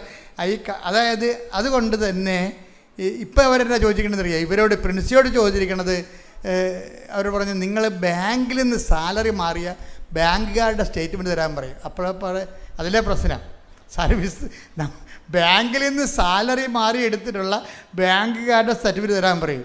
ഉടനെ ഇവർ ബോംബെയിൽ ഹോസ്പിറ്റലിൽ ജോലി ചെയ്തിട്ടുണ്ട്. ഇവർ സാലറി മാറി ബാങ്കിലേക്ക് വിളിക്കും. ബാങ്കിലേക്ക് വിളിക്കുമ്പോൾ അങ്ങനെ എന്തോ ഹിന്ദിയൊക്കെ പറഞ്ഞ് സംഭവം എസ് എന്നൊക്കെ പറഞ്ഞ് അത് പുതിയ മാനേജറായിരുന്നു, അയാൾ ക്ലോസ് ചെയ്തു. പിന്നെ ഇവർക്ക് ഇപ്പോൾ സാലറി കൊടുത്തില്ല, അയാൾക്ക് എന്താ അതൊന്നും ചെയ്ത് കൊടുക്കത്തില്ല ആരും. അപ്പോഴുടനെ ഇത് പിന്നെ തടസ്സമല്ല വന്നത്. അപ്പോൾ ഉടനെ ഇവൾ വീണ്ടും ഉടമ്പടി സ്ട്രോങ് ആക്കി വെച്ചും ജിൻസിനെ വിളിക്കുമ്പോൾ പറഞ്ഞ് നീ കുഴപ്പമില്ല, നിനക്ക് പരിചയമുള്ള ബാങ്കുകാരെ വിളിക്കാൻ പറയും. അപ്പോൾ പരിചയമുള്ള ബാങ്കുകാർ ഇവളുടെ അക്കൗണ്ട് ബാങ്കുകാരനെ വിളിച്ചും പറയും, സാറേ എനിക്കിങ്ങനെ ഒരു പ്രശ്നമുണ്ട്, എന്നെ സഹായിക്കണം, സാർ ആ ബാങ്കിലോട്ട് വിളിക്കാൻ പറയാം, ബോംബെയിലാണ്. സാർ ആ ബാങ്കിലോട്ട് വിളിച്ച് പറഞ്ഞ് ജിൻസി എൻ്റെ കസ്റ്റമറാണ്, അവരവിടെ സാലറി പേയ്മെൻറ്റ് നടത്തിയിട്ടുള്ളതാണ് നിങ്ങൾ, അതുകൊണ്ട് അതിൻ്റെ ഒരു ബാലൻസ് ഷീറ്റ് ഇങ്ങോട്ട് തരാൻ പറയും. അത് 24 മണിക്കൂറിനുള്ളിൽ ആ ബാലൻസ് ഷീറ്റ് കമ്പ്യൂട്ടറിൽ വരും. എന്നിട്ട് കഴിഞ്ഞാൽ അതേ പെട്ടെന്ന സംഭവങ്ങൾ. അതായത് എന്ത് തടസ്സം ഉണ്ടായാലും ഉടമ്പടിയിലാണെങ്കിൽ അമ്മ കുജിക്കണ പച്ച മഷീറ്റിന് ഒപ്പിട്ടല്ലേ ഇതിങ്ങനെ കയറി പോകും. അതിനുശേഷം അപ്പോൾ ഇതെല്ലാം കൊണ്ടുപോയി ഏജൻസിക്ക് കൊടുക്കും. ഏജൻസി പേപ്പറെല്ലാം പരിശോധിച്ച് നോക്കിയപ്പോഴാണ് പറഞ്ഞ്, മാഡം ഈ സംഭവം നടക്കത്തില്ല കേട്ടാ. എന്താ കാര്യം? നിങ്ങൾക്ക് 39 വയസ്സുണ്ട്. ഈ 39 വയസ്സുള്ള ആൾക്കാരെ നമ്മൾ വിസയ്ക്ക് ന്യൂസിലൻഡിലോട്ട് വെച്ച് കൊടുത്തു കഴിഞ്ഞാൽ ഉള്ള കുഴപ്പമെന്ന് പറയണത് ഇത് പക്ക റിജക്റ്റ്, അപ്പോൾ തന്നെ ഓട്ടോമാറ്റിക് റിജക്റ്റഡ് ആവും. റിജക്റ്റായത് കൊണ്ട് പ്രശ്നമില്ല, ഞങ്ങളുടെ ഏജൻസിയുടെ സക്സസ് റേറ്റിംഗ് പോകും. ഗൂഗിൾ അടിച്ച് നോക്കിയിട്ട് ആൾക്കാർ ഏജൻസിനെ സെർച്ച് ചെയ്യത്തില്ലേ, ഇപ്പോൾ റേറ്റിംഗ് നോക്കുമ്പോൾ റിജക്ഷൻ റേറ്റാണ് ഇവർക്ക് കൂടുതലെന്നുണ്ടെങ്കിൽ നിങ്ങളെ കൊണ്ടുവന്ന് ഇവിടേക്ക് ഇതിനകത്ത് നിങ്ങളുടെ റിജക്റ്റ് ആയി കഴിഞ്ഞാൽ ഞങ്ങളുടെ സക്സസ് റേറ്റ് പോകും, അതുകൊണ്ട് ഞങ്ങളത് ചെയ്യത്തില്ല എന്ന് പറയും. അത് ഭയങ്കര സങ്കടമായി. അപ്പോൾ ഇവളെന്ന് വെച്ച് അപ്പോൾ അതിനുള്ളിൽ ഇവൾ പറഞ്ഞ് ഒരു വാക്കുകൾ പറയും ഏജൻസിയോട്, ഇത് നിങ്ങൾ വിടണം, ഇല്ലെങ്കിൽ എന്നെ കത്തി കുത്തണ പോലെയാണ് കാര്യം. ഇത് വിട്ടാൽ പിറ്റേ ആഴ്ച, ഇതിന് 14 ദിവസമൊന്നും വേണ്ട, ഇത് പിറ്റേ ആഴ്ച ഇത് അവർ അംഗീകരിക്കും. എന്താ വെച്ചാൽ ഞാൻ ഉടമ്പടിയിലാണെന്ന് പറയും ഇവൾ. അതാണ് പ്രശ്നം. ഇപ്പോഴാണ് ശരിക്കും പറഞ്ഞാൽ ഈ പ്രിൻസി എന്ന ലേഡി കറക്റ്റ് ദൈവ പൈതലായി കൺവേർട്ട് ചെയ്യണം. എന്താണ് വിശ്വാസത്തിലൊക്കെ വരുന്ന കണ്ടില്ലേ, അവർ ഏജൻസിയോട് പറയുന്നത് എന്താണ്, ഇത് വെച്ചാൽ ഞങ്ങളുടെ സക്സസ് റേറ്റ് പോകുമെന്ന് പറയുമ്പോഴാണ് ഏജൻസിയോട് പറയണത് ഇത് വെക്കുക, ഇത് 14 ദിവസം പോലും വേണ്ടി വരത്തില്ല, 6 ദിവസം കൊണ്ട് ശരിയാവും. കാര്യം എന്താണ്, ഞാൻ ഉടമ്പടിയിലാണ്, സഞ്ചാരി മാതാവ് എംബസി ചെല്ലുമെന്ന് പറയും. അപ്പോൾ ഇവളുടെ നിശ്ചയദാർഢ്യം കണ്ടപ്പോൾ അവരെടുത്ത് വെച്ച് അവർ അക്സെപ്റ്റ് ചെയ്തപ്പോൾ എന്നാ പറ്റിയിരിക്കണത്, ഈ 39 വയസ്സുള്ള ആളിന് അവൾ പറഞ്ഞ പോലെ 6-ാം ദിവസം വിസ അടിച്ചു വന്നു. അവൻ്റെ അകത്ത് വരുന്ന വിഷയം എന്ന് വെച്ച് കഴിഞ്ഞാൽ നമ്മളെ ഞെട്ടിപ്പിക്കുന്നത് എന്താ അറിയാമോ, ഇവളുടെ കൂടെ ഇൻ്റർവ്യൂവിന് പോയ ആൾക്കാരുണ്ട്, ഇവളുടെ കൂടെ ടെസ്റ്റ് എഴുതാൻ പോയ ആൾക്കാരുണ്ട്, അവരെല്ലാം നല്ല ഇംഗ്ലീഷ് മീഡിയമാണ്, അവരെല്ലാം ഫ്രഷ് ഹാൻഡ്സാണ്. അതേസമയം തന്നെ അവർക്ക് ആർക്കും വിസ ഇല്ല, ഇവർക്ക് മാത്രമേ വിസയുള്ളൂ. ഈ സാക്ഷ്യം പ്രിൻസിവിടെ പറയുമ്പോൾ എൻ്റെ മനസ്സിൽ വന്നത് എന്താണെന്ന് അറിയാമോ, സിംഹക്കുട്ടികളെ പരിശുദ്ധ പരമദിവ്യകാരുണ്യത്തിന് സങ്കീർത്തനം 34:10 സിംഹക്കുട്ടികൾ പറഞ്ഞ് ഇര കിട്ടാതെ വിശന്ന് വലഞ്ഞേക്കാം. കർത്താവിനെ അന്വേഷിക്കുന്നവർക്ക് ഒന്നിനും കുറവുണ്ടാവുകയില്ല. അപ്പോഴേ കഴിവുള്ളവരും അതുപോലെ തന്നെ മെരിറ്റുള്ള ആൾക്കാർ, അതാണ് സിംഹക്കുട്ടി എന്ന് പറയുന്നത്. സിംഹക്കുട്ടികളുണ്ടാകും, മെരിറ്റുള്ളവരുണ്ടാകും. അവർക്ക് ചിലപ്പോൾ ഇൻ്റർവ്യൂ പാസ്സാകത്തില്ല, വിസ പാസ്സാകത്തില്ല. പക്ഷേ എന്താ, കർത്താവിനെ അവിടെ കക്ഷിയാക്കുന്നത് എന്താണ്? ഒന്നിനും കുറവുണ്ടാവുകയില്ല. അപ്പോൾ അതാണ് ഉടമ്പടിയുടെ പ്രശ്നം എന്ന് പറയുന്നത്. ഞാൻ എപ്പോഴും നിങ്ങളോട് പറയും, ഇത് നോട്ട് ബൈ മെറിറ്റിലാണ് വർക്ക് ചെയ്യണത്. നിങ്ങളുടെ കഴിവ് കൊണ്ടല്ല, ദൈവത്തിൻ്റെ കൃപ കൊണ്ടാണ്. അതായത് ഒരു വിഷയം എപ്പോഴും നമ്മൾ ശ്രദ്ധിക്കണം. ഒരു വിഷയം എടുത്താൽ, എൻ്റെ മക്കളെ, അതായത് ഒരു വിഷയം എടുത്താൽ പൊങ്ങാത്തതാകുമ്പോഴേ അതിൻ്റെ അർത്ഥം എന്താണ്? ഇത് ഉടമ്പടിയുടെ പരിധി വരുന്ന സബ്ജക്റ്റാണെന്നാണ്. സാധാരണ പ്രാർത്ഥന കൊണ്ടത് നടക്കത്തില്ലെന്ന് എൻ്റെ അർത്ഥം. എന്താ കാര്യം? അത് നമുക്ക് നമ്മുടെ കഴിവിലും നമ്മുടെ പരിധിക്കപ്പുറത്താണ്. നമ്മുടെ പരിധിക്കപ്പുറത്തേക്കൊരു വിഷയം വന്നാൽ പിന്നെ എന്താണ്? അപ്പം നിങ്ങളോർക്കും ഞങ്ങൾ ഉടമ്പടിയിലാണല്ലോ അച്ചോ, ഞങ്ങൾ ഉടമ്പടി എടുത്തിട്ട് കാര്യമില്ല. ഉടമ്പടിയിൽ നിങ്ങൾ ആക്ടിവേറ്റ് ചെയ്യണം. അത് ദൈവത്തിന് എന്താ പ്രശ്നം വെച്ച് കഴിഞ്ഞാൽ, നമ്മൾ ഉടമ്പടി എടുക്കുന്നതും ദൈവം അത് ഏറ്റെടുക്കുന്നതും തമ്മിൽ വ്യത്യാസമുണ്ട്. നിങ്ങളെപ്പോഴും പരാജയപ്പെടുന്നത് ഉടമ്പടി എടുക്കും നിങ്ങൾ, പക്ഷെ ദൈവം അത് ഏറ്റെടുക്കത്തില്ല. അവിടെയാണ് ഈ തകരാറ് വരണത്. ഏറ്റെടുക്കണമെങ്കിൽ നിങ്ങളുടെ സത്യസന്ധത നിങ്ങൾ തെളിയിക്കണം. പറഞ്ഞ മനസ്സിലായില്ലേ? ഉടമ്പടി എടുക്കണതും ഉടമ്പടി ദൈവം അത് ഏറ്റെടുക്കണതും തമ്മിൽ രണ്ട് സബ്ജക്റ്റാണ്. നമ്മുടെ ഏറ്റവും റിസ്ക് എന്ന് പറഞ്ഞാൽ ഉടമ്പടി എടുക്കണമല്ല. ഉടമ്പടി എടുക്കണമെങ്കിൽ ആലപ്പുഴ വന്ന് 4 മണിക്കൂർ ചിലവഴിക്കണമെന്നേ ഉള്ളൂ.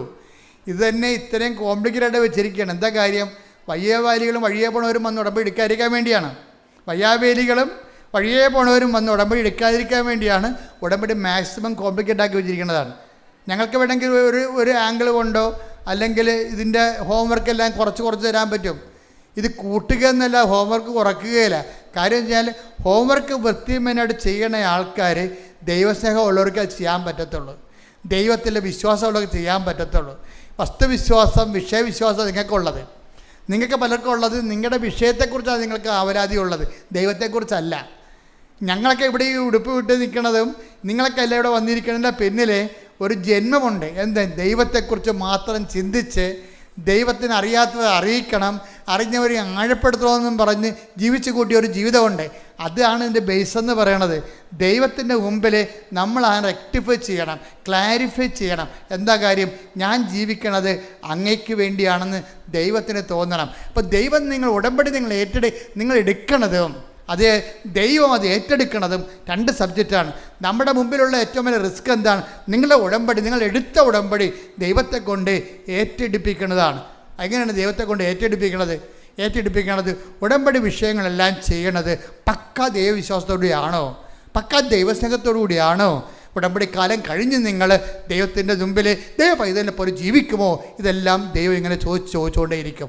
ഉടമ്പടി കാലം കഴിഞ്ഞ് നിങ്ങളുടെ അവസ്ഥയെക്കുറിച്ചാണ് നിങ്ങളെപ്പോഴും അഡ്രസ്സ് ചെയ്യേണ്ടത്. ഉടമ്പടി കാലത്ത് ചിലപ്പോൾ നിങ്ങൾ ഇതെല്ലാം പാലിക്കുമായിരിക്കും. അത് അങ്ങനെ പാലിക്കുന്നതിന് കുഴപ്പമൊന്നുമില്ല. കേവല വിശ്വാസമുള്ളവർക്കെല്ലാം പാലിക്കാൻ പറ്റും. ഉടമ്പടിക്കാലം ആ 90 ദിവസം കഴിഞ്ഞ് ചില ആൾക്കാർ പുതുക്കും, ചില ആൾക്കാർ പുതുക്കത്തില്ല. ചില ആൾക്കാർ പുതുക്കിയില്ലെങ്കിലും പുതുക്കിയ പോലെ ജീവിക്കും. ചില ആൾക്കാർ പുതുക്കിയാലും പുതുക്കാത്ത പോലെ ജീവിക്കും. അവർ ഉടമ്പടി പുതുക്കും. ഇവിടെ വന്ന് അവിടെയും ക്ലാസ് കെട്ടി ഇവിടെയും ക്ലാസ് കെട്ടി ഇവിടെ ഒപ്പം എടുത്ത് കൗൺസിലർ ചോദിക്കുമ്പോൾ യെസ് ഇടവകെ പ്രവർത്തിക്കുന്നുണ്ട്, യെസ് ഉപവസിക്കുന്നുണ്ട്, യെസ് അതുപോലെ തന്നെ പ്രാർത്ഥിക്കുന്നുണ്ട്, യെസ് എല്ലാത്തിനും തലകുരിക്കും. ഒരു കുന്തവും ചെയ്യത്തില്ലെന്നറിയാം. നിങ്ങൾ ഉടമ്പടി ലക്ഷ്യം ദൈവമായിരിക്കണം, ദൈവത്തോടുള്ള സ്നേഹമായിരിക്കണം നിങ്ങൾ ഉടമ്പടി ജീവിക്കാനുള്ള കാരണം. കഴിഞ്ഞ ദിവസങ്ങളിൽ ഒരു പട്ടാളക്കാരൻ വന്ന് ഉടമ്പടി എടുത്ത് എനിക്കത് ഇഷ്ടപ്പെട്ട സാക്ഷി കേട്ടോ. അതുകൊണ്ട് ഞാൻ ഇതെടുത്ത് ആ പട്ടാളക്കാരൻ്റെ സാക്ഷി എടുക്കാൻ കാര്യം അതാണ്. അതായത് പട്ടാളക്കാരൻ്റെ പേര് ഷിബിൻ ആൻ്റണി. നിങ്ങൾ വയനാടുകാരാണ് പട്ടാളം. അതായത് ഈ ഇടുക്കിക്കാരനാണ് ഷിബിൻ ആൻ്റണി, ചെറുപ്പക്കാരനാണ്. അപ്പോൾ ഷിബിൻ ആൻ്റണിയുടെ ഉടമ്പടി കണ്ടൻറ്റിൽ ഭയങ്കര റിച്ച് കണ്ടൻറ്റാണ്. അതിൻ്റെ ഉള്ളടക്കങ്ങളെ ഭയങ്കര ധന്യമാണ്. എന്ന് വെച്ച് കഴിഞ്ഞാൽ എന്താ പ്രശ്നം വെച്ചാൽ ഷിബിൻ ആൻ്റണിയുടെ പ്രശ്നം നമുക്കറിയാം. നമുക്ക് ഷിബിൻ ആൻ്റണി പട്ടാളക്കാരനാണെങ്കിൽ 26 ലക്ഷം രൂപയുടെ കടമുണ്ട്. ആ കടം വീട് സ്ഥലത്തിനും വേണ്ടിയാണ് ബാങ്കിൽ വെച്ചിരിക്കുന്നത്. വീട് സ്ഥലമാണ് ബാങ്കിൽ വെച്ചിരിക്കുന്നത്. അപ്പോൾ ആ സ്ഥലം വെച്ചിരിക്കണമെന്നുണ്ടെങ്കിലും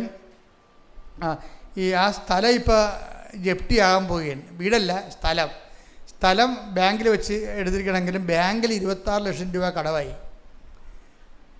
പക്ഷേ ബാങ്കുകാരൻ എങ്ങനെ ഇന്ന് ലോണ് കൊടുത്തെന്ന് നമുക്കറിയാൻ പാടില്ല. വീടുണ്ടായിക്കൊണ്ട് കൊടുത്താണ് നമുക്ക് കുറേ ചോദ്യങ്ങൾ ഇനി അതിൻ്റെ അകത്തുണ്ടെങ്കിലും എനിക്ക് മനസ്സിലായത് ഞാൻ പറയുകയാണ്. ഇങ്ങനെ 24 ലക്ഷം രൂപ കടം വന്നത് എങ്ങനെയാണ്? ഇയാളുടെ അമ്മയ്ക്ക് 2 ഓപ്പറേഷൻ വന്ന് നമ്മുടെ ജീവിതത്തിൽ സംഭവിക്കാവുന്നതാണ്. നമ്മളിങ്ങനെ ഇങ്ങനെ ബാലൻസിൽ ജീവിക്കാൻ പോകും. ബാലൻസിൽ ജീവിച്ച് കടം വരാതിരിക്കാൻ വേണ്ടി കോമാളിത്തരങ്ങളൊന്നും കാണിക്കാതെ വെടിപ്പും മെനയുമായിട്ട് ജീവിച്ച് പോവുകയാണ്. എന്താണ്? കടം വരാതിരിക്കാൻ വേണ്ടി നമ്മൾ ജീവിക്കുകയാണ്. പക്ഷേ എന്നാലും നമുക്ക് കടം വരുന്നുണ്ടാവും. കാര്യം രോഗങ്ങളൊക്കെ വന്നു കഴിഞ്ഞാൽ നമ്മൾ എന്ത് ചെയ്യും? ഓപ്പറേഷനൊക്കെ വന്നാൽ നമ്മൾ എന്ത് ചെയ്യും? അപ്പോൾ നമ്മൾ ബാങ്കിൽ നിന്ന് ലോൺ എടുക്കേണ്ടി വരും നമുക്ക്. ഇപ്പോൾ ഈ പട്ടാളക്കാരന് അമ്മയ്ക്ക് 2 മേജർ ഓപ്പറേഷൻ വന്നപ്പോൾ തന്നെ നല്ല കടമായി. അതിൻ്റെ പലിശയപ്പോൾ 24 ലക്ഷം രൂപ കടമായി. 24 ലക്ഷം രൂപ കടമായെങ്കിലും വീട് അല്ല ആ പറമ്പ് ജപ്റ്റാകാൻ പോവുകയാണ്. പക്ഷെ ഒരു പ്രശ്നം എന്ന് വെച്ച് കഴിഞ്ഞാൽ അതൊക്കെ മുമ്പ് അത് വിറ്റ് മാറ്റിയ ഇയാൾ രക്ഷപ്പെടും. പക്ഷേ വിൽക്കാൻ പറ്റത്തില്ല. അതാണ് ആ മനുഷ്യൻ്റെ അവസ്ഥ. വിൽക്കാൻ പറ്റത്തില്ല. വിൽക്കാൻ പറ്റാത്ത എന്താണ്? ഈ ഷിബിൻ ആൻ്റണിയുടെ പറമ്പ് വിൽക്കാൻ പറ്റണില്ല. കാര്യം വഴിയില്ലാത്ത പറമ്പ് വിൽക്കാൻ പറ്റത്തില്ലല്ലോ. അപ്പം അങ്ങനെ ഒരു കുഴപ്പത്തിൽ ചാടിക്കും. ഈ ഷിബിൻ പറയണത്, ഞാൻ പട്ടാളത്തിൽ പോയതിന് എല്ലാ കൊല്ലം ലീവിന് വരുമ്പോഴൊക്കെ അടുത്ത പറമ്പുകാരൻ്റെ വീട്ടിൽ പോയിട്ട് പട്ടാങ്ങിയായിട്ട്, ഈ പട്ടാളക്കാരനാണെങ്കിൽ നീ ജീവിക്കണ്ടേ, അയാൾ പട്ടാങ്ങി ചേട്ടാ എനിക്കൊരു വഴി തരുമോ ചേട്ടാ, വഴി തന്ന എൻ്റെ അമ്മയുടെ ഓപ്പറേഷൻ്റെ കടങ്ങളെല്ലാം പരിഹരിക്കും, അമ്മയുടെ ഓപ്പറേഷൻ്റെ കടമെല്ലാം പരിഹരിച്ചാൽ എനിക്കൊന്ന് തലയുയർത്തി നിൽക്കാൻ പറ്റും, എനിക്കൊരു ആ സ്ഥലം വിൽക്കാൻ പറ്റുമെന്ന് പറയും. അപ്പോൾ എത്രയോ വർഷം 10-16 വർഷമായി ഈ മനുഷ്യൻ്റെ വീട്ടിൽ പോണത്. വഴി ചോദിച്ച് അയാൾ കൊടുക്കത്തില്ല. പരസ്യം കയറി കടം മൂക്ക് മുട്ടയായി. കടം അയാൾക്ക് ജീവിക്കാൻ പറ്റാത്ത അവസ്ഥയായി. സമാധാനം ഇല്ല. അപ്പനിപ്പം ജീവിച്ചിരിപ്പുണ്ട്, അമ്മയും ജീവിച്ചിരിപ്പുണ്ട്, പക്ഷെ സമാധാനമില്ല. കിട്ടുന്ന ശമ്പളം കൊണ്ട് പലിശ പോലും അടക്കാൻ പറ്റാത്തത് കൊണ്ടാണല്ല ബാങ്കിലെ കടം ഇങ്ങനെ കയറിപ്പോയത്. വല്ലാത്ത രീതിയിൽ തകർന്നിരിക്കുകയാണ്. ജോലിയെ കൊണ്ടൊരു കാര്യമില്ല, ജീവിതമില്ല. ജോലിയുണ്ട്, ജീവിതമില്ല, അങ്ങനെയുള്ള അവസ്ഥയാണ്. അപ്പോഴാണ് ഈ മനുഷ്യൻ്റെ വീട്ടിൽ അതാണ് നിങ്ങൾ പറയണതേ, നിങ്ങൾ ഇന്ന് വരെ അച്ഛൻ്റെ ധ്യാനം കൂടാത്ത ആൾക്കാരുണ്ട്. ഇന്ന് വരെ ഇവിടുന്ന് ഉടമ്പടി എടുത്തു പോകും, ഒരിക്കൽ പോലും ഒരു യൂട്യൂബിൽ നിന്ന് ഷെയർ ചെയ്ത് കൊടുക്കത്തില്ല, സാക്ഷി ഒന്ന് ഷെയർ ചെയ്ത് കൊടുക്കത്തില്ല, ഈ ചൊവ്വാഴ്ച ധ്യാനം ഒന്ന് കൂടത്തില്ല. ഒരു പരിപാടിയില്ല. വെറുതെ ആകപ്പാടെ അറിയാവുന്നത് തിരി തപ്പിയെടുത്ത് പോയി കത്തിക്കണ കാണാം. അതുതന്നെ എന്തൊരു കഷ്ടമാണെന്നറിയാമോ. എനിക്കാണെങ്കിൽ ഞാൻ ഈ ആൾത്താറയിൽ നിന്ന് ഇറങ്ങി എങ്ങനെ കൗണ്ടറിലിരിക്കുകയാണെങ്കിൽ എനിക്കത് കൈകാര്യം ചെയ്യാൻ പറ്റും. കാര്യം 50% ആൾക്കാരെ ഗുഡ് ബൈ പറഞ്ഞ് വിടാൻ പറ്റും. കാര്യം ഒരു മനുഷ്യന് ഉടമ്പടി എടുക്കാനുള്ള യോഗ്യതയില്ല, ഇവർ ചെയ്യത്തില്ല. അതാണ് വിഷയം. അപ്പം അതുകൊണ്ട് തന്നെ ഇങ്ങനെ കുറേ കള്ളനാണയങ്ങൾ ഉടമ്പടി എടുത്തിട്ടുണ്ട്. കാര്യം അവരത് ചെയ്യത്തില്ല. ചെയ്യണവർ ദൈവസ്നേഹത്തോടെ അല്ല ചെയ്യണത്, വല്ലപാടും ഒപ്പിച്ചുണ്ടാക്കുകയാണ് ചെയ്യണത്. കാര്യം കാണാൻ വേണ്ടി ഇടയ്ക്കിടയ്ക്ക് അവരുടെ കാര്യം നടന്നോ എന്ന് ചിന്തിക്കും. ദൈവത്തിൻ്റെ കാര്യത്തെക്കുറിച്ച് നല്ല ദൈവസ്നേഹത്തോടെ ചെയ്യണം, ദൈവത്തിന് വേണ്ടിയാണ് ജീവിക്കണമെന്ന് ദൈവത്തിന് തോന്നിയാലാണ് ഈ ഉടമ്പടി ദൈവം ഏറ്റെടുക്കത്തുള്ളൂ. പക്ഷേ ഷിബിനെ സംബന്ധിച്ചിടത്തോളം അയാളൊരു പട്ടാളക്കാരനാണെങ്കിൽ അയാൾ പറയണേ, ഞാനിങ്ങനെ പട്ടണത്തിൽ ഇങ്ങനെ നോക്കി നടക്കും, ആർക്കാണ് പ്രയാസം ഉള്ളതെന്ന് നോക്കി നടക്കും. ഞാൻ ഉടമ്പടിയിലല്ലേ, അപ്പം നോക്കി നടക്കുന്നതിന് എന്ത് ചെയ്താൽ ഞാനൊരു പഞ്ചാബുകാരനെ കണ്ടുപിടിച്ച്, അയാൾ എപ്പോഴും മരച്ചോട്ടി ഇരിപ്പുണ്ട്, പാവപ്പെട്ടവനാണ്, ധർമ്മക്കാരനാണ്. അപ്പം ഞാൻ എന്ത് ചെയ്യും, എൻ്റെ ഇൻ്റർവെല്ല് ഉണ്ടാക്കി എല്ലാ ദിവസവും ആവശ്യമായ ഭക്ഷണം ഞാൻ കൊടുക്കും. അതാണ് അയാൾ പട്ടാളക്കാരനാണ്, അയാൾ ഡ്യൂട്ടിയിലാണ്. ഡ്യൂട്ടിയിൽ നിന്ന് സമയം കണ്ടുപിടിച്ചിട്ട് ഈ മരച്ചോട്ടി റോഡ് സൈഡിലിരിക്കുന്ന ഗ്രാമങ്ങളിലിരിക്കുന്ന പട്ടാളക്കാർ ഈ പഞ്ചാബുകാരന് അയാൾ തിരക്കി പോയിട്ട് അയാൾക്ക് ഈ ഭക്ഷണം കൊടുക്കും. അപ്പോൾ എന്താണ്, ദൈവ തിരുസന്നിധിയിൽ ഇയാൾ ഷിബിൻ വിശ്വസ്തനാണ്. അവിടെയാണ് ഉടമ്പടി കത്തണത്, അവിടെയാണ്. അതായത് അതിനുശേഷം നാട്ടിൽ വരുമ്പോഴും ഉടമ്പടി പ്രകാരം തന്നെയാണ് അത് പറയണേ. ഞാൻ അവിടെ ഹിന്ദി പത്രം മേടിച്ചുകൊണ്ട് പോയിട്ട് ഓരോ കടയിലും കൊണ്ടുപോയി, അവിടേക്ക് അറിയാമല്ലേ ഇതിൻ്റെ അകത്ത് പലയിടത്തും ഈ മതപരിവർത്തന ക്രിമിനൽ കുറ്റമാണ്. അപ്പോൾ അതുകൊണ്ട് ചില സംസ്ഥാനങ്ങളിലൊക്കെ നമ്മുടെ പത്രക്കാർക്ക് വലിയ പ്രയാസമുണ്ട്. അവരൊക്കെ പോലീസ് പിടിക്കുന്നുണ്ട്. പിന്നെ ഇവിടുന്നൊക്കെ വിളിച്ച് പറഞ്ഞും നമ്മൾ അവിടെയുള്ള സ്വാധീനമൊക്കെ ഉപയോഗിച്ചൊക്കെയാണ് ചിലർ അവരെ കാര്യങ്ങൾ പറഞ്ഞ് മനസ്സിലാക്കി. അതുകൊണ്ടാണ് നമ്മൾ ഡിസ്ക്ലെയിമർ പത്രത്തിൽ ഇട്ടിരിക്കണത്. പത്രം ആർക്കും കൊടുക്കാറില്ല. അതിന് ഈ നമ്മുടെ ഭരണഘടന നമുക്ക് മൗലികമായ അവകാശം തരുന്നുണ്ട്. നമ്മുടെ അറിവുകൾ, ബോധ്യങ്ങൾ മറ്റുള്ളവരൊക്കെ ഷെയർ ചെയ്യാൻ നമുക്ക് അധികാരമുണ്ട്. പക്ഷേ പോലീസുകാർ വെറുതെ കയറി പിടിക്കണം, കേസ് നിൽക്കത്തില്ല. പക്ഷേ അതേസമയം അവർ വേറെ വകുപ്പൊക്കെ എടുത്ത് ചേർത്താൽ നമ്മുടെ ആൾക്കാരെ ചില സമയത്ത് പീഡിപ്പിക്കണം. എന്നിട്ട് പോലും ആൾക്കാർ റിസ്ക് എടുത്ത് പത്രം കൊടുക്കുന്നുണ്ട്. ഇത് ഒരു റിസ്ക്കും ഇല്ലാത്ത ആൾക്കാരുടെ വീട്ടിൽ പത്രം വെറുതെ ഇരിപ്പുണ്ട്. മനസ്സിലായില്ലേ? ഒരു റിസ്ക്കും ഇല്ല. ആർക്ക് വേണമെങ്കിലും കൊടുക്കാവുന്ന വീട്ടിലും പത്രം കൊണ്ട്. ഏറ്റവും വലിയ ഗതികേടെന്ന് പറയണത്, നിങ്ങൾ ഉടമ്പടി എടുത്തിട്ട് ഭാര്യനെ കൊണ്ട് പത്രം കൊടുപ്പിക്കുന്നതാണ് ഏറ്റവും വലിയ ഗതികേട്. മക്കൾ ഉടമ്പടി എടുക്കും, അമ്മയെ കൊണ്ട് പത്രം കൊടുപ്പിക്കും. ഇത് രണ്ടും ഒരു വിഷയമാണ്. ഉടമ്പടി പേഴ്സണൽ വ്യക്തിപരമായിട്ടുള്ള വിഷയമാണത്. നിങ്ങൾ വ്യക്തിപരമായിട്ടാണ് ഉടമ്പടി എടുത്തിരിക്കുന്നത് ദൈവമായിട്ട്. അപ്പോൾ ആ വർക്ക് നിങ്ങൾ ഇങ്ങനെ കൊട്ടേഷൻ കൊടുക്കരുത്. നിങ്ങൾ കൊട്ടേഷൻ കൊടുത്തു കഴിഞ്ഞാൽ എന്താ പറ്റുമെന്ന് വെച്ച് കഴിഞ്ഞാൽ ഉടമ്പടി വർക്കൗട്ട് ചെയ്യത്തില്ല. പിന്നെ നിങ്ങൾ കത്തോലിക്കനെ കുമ്പസാരിക്കാൻ പറയണം, ദൈവത്തിനെ പറ്റിച്ചിട്ടുണ്ടെന്ന് പറയണം നിങ്ങളെ. കാര്യം എന്താ കഴിഞ്ഞാൽ ഉടമ്പടി നിങ്ങൾ ചെയ്തോളാമെന്നാണ് ഇവിടെ ഉടമ്പടി പ്രഖ്യാപനം നടത്തിയിരിക്കുന്നത്. അല്ലാതെ വൈഫിനെ കൊണ്ടാ മക്കളെ കൊണ്ടാ പത്രം കൊടുപ്പിക്കാമെന്നല്ല. അപ്പം അതുകൊണ്ടാണ് നീ അച്ഛന്മാർ വന്ന് ഉടമ്പടി എടുക്കുമ്പോൾ ഞാൻ അച്ഛന്മാരോട് പറയും, അച്ഛന്മാർ കാര്യങ്ങൾ അറിഞ്ഞുകൊണ്ടാണ് വന്നിരിക്കുന്നത്. നിങ്ങൾ വിഷയം ഉണ്ടെന്നൊക്കെ എനിക്കറിയാം. പക്ഷേ അതല്ല, നിങ്ങൾ ഉടമ്പടി പാലിക്കാൻ കറക്റ്റാണോ നിങ്ങൾ ഈ പത്രം വൃത്തിയായിട്ട് കൊണ്ടേ കൊടുക്കുമോ എന്ന് ഞാൻ ചോദിക്കും. കൊടുക്കാൻ ഉദ്ദേശിക്കുന്നില്ലെങ്കിൽ അച്ഛൻ എടുക്കരുത്, അച്ഛൻ പ്രാർത്ഥിച്ചിട്ട് പോയിക്കോളാൻ പറയും. അപ്പം അച്ഛന്മാരുടെ വരെ ഞാൻ ഇങ്ങനെ പെരുമാറണത്. അപ്പം നിങ്ങളോടൊക്കെ ഉള്ള അവസ്ഥ എന്തായിരിക്കും? അപ്പം അതുകൊണ്ട് എപ്പോഴും നമ്മൾ ശ്രദ്ധിക്കേണ്ടത്, നിങ്ങൾ കൃത്യമായിട്ട് സംഭവം ഇത് കാര്യം ഇതിൻ്റെ 50 പോയിൻ്റ് സുവിശേഷ കൈമാറ്റത്തിനാണ്, 30 പോയിൻ്റ് ഉപവിപ്രവർത്തനങ്ങൾക്കാണ്, 20 പോയിൻ്റാണ് പ്രത്യക്ഷീകരണ പ്രാർത്ഥനയ്ക്കുള്ളത്. നിങ്ങൾ ആ 30 എന്താണ് അങ്ങനെ അച്ഛൻ? അപ്പോൾ നിങ്ങൾ എന്നോട് ചോദിക്കും, എന്തുകൊണ്ട് അച്ഛൻ എന്ത് കണക്കനുസരിച്ചാണ് ഇത് പറയണമെന്ന്? ഇത് പറയണമെന്ന് പറയുന്നത് 5:19 അനുസരിച്ചുകൊണ്ടാണ്. അച്ഛാ ഒന്ന് വായിച്ചാ മത്തായി 5:19 ശ്രദ്ധിക്കട്ടെ. ഹല്ലേലൂയ ഹല്ലേലൂയ ഹല്ലേലൂയ ഹല്ലേലൂയ യേശുവേ നന്ദി, യേശുവേ സ്തുതി. ഹല്ലേലൂയ ഹല്ലേലൂയ ഹല്ലേലൂയ ഹല്ലേലൂയ ഹല്ലേലൂയ ഹല്ലേലൂയ യേശുവേ ആരാധന ആരാധന ആരാധന ആരാധന ആരാധന. മത്തായി 5:19. ഈ പ്രമാണങ്ങളിൽ ഈ വചനങ്ങളിൽ ഏറ്റവും നിസ്സാരമായ ഒന്ന് ലംഘിക്കുകയോ ലംഘിക്കുവാൻ മറ്റുള്ളവരെ പഠിപ്പിക്കുകയോ ചെയ്യുന്നവൻ സ്വർഗരാജ്യത്തിൽ ചെറിയവനെന്ന് വിളിക്കപ്പെടും. എന്നാൽ അതനുസരിക്കുകയും പഠിപ്പിക്കുകയും ചെയ്യുന്നവൻ സ്വർഗരാജ്യത്തിൽ വലിയവനെന്ന് വിളിക്കപ്പെടും. അപ്പോൾ സ്വർഗരാജ്യത്തിൽ വലിയവനെന്ന് വിളിക്കപ്പെടും എന്ന് പറയുമ്പോൾ അവൻ്റെ കൃപ ആർജിക്കുന്ന അനുസരിച്ചാണ് ദൈവരാജ്യത്തിലെ വലിപ്പച്ചെറുപ്പം വരണത്. അപ്പോൾ അതെങ്ങനെയാണ്? ഈ വചനം പാലിക്കാൻ മറ്റുള്ളവരെ പഠിപ്പിക്കുകയും ചെയ്യണം. അല്ലാതെ നിങ്ങൾ ഉടമ്പടി എടുത്തിട്ട് ഭാര്യനെ കൊണ്ട് പഠിപ്പിച്ചിട്ട് കാര്യമില്ല. അത് വളരെ സീരിയസ് വിഷയമാണത്. അപ്പോൾ അത് അങ്ങനെ ആവതില്ലാത്തവർ ഈ പണിക്ക് നിൽക്കരുത്. കാര്യം ഇത് വളരെ സീരിയസ് വിഷയമാണ്. ഇപ്പം നിങ്ങൾ തന്ത്രപൂർവ്വം ദൈവത്തിൻ്റെ കണ്ണിൽ പൊടിയിട്ടിട്ട് ദൈവത്തിൻ്റെ അടുത്ത് ശാസ്ത്രീയ വർത്തമാനം പറയാമെന്നാണ് വിചാരിക്കണത്.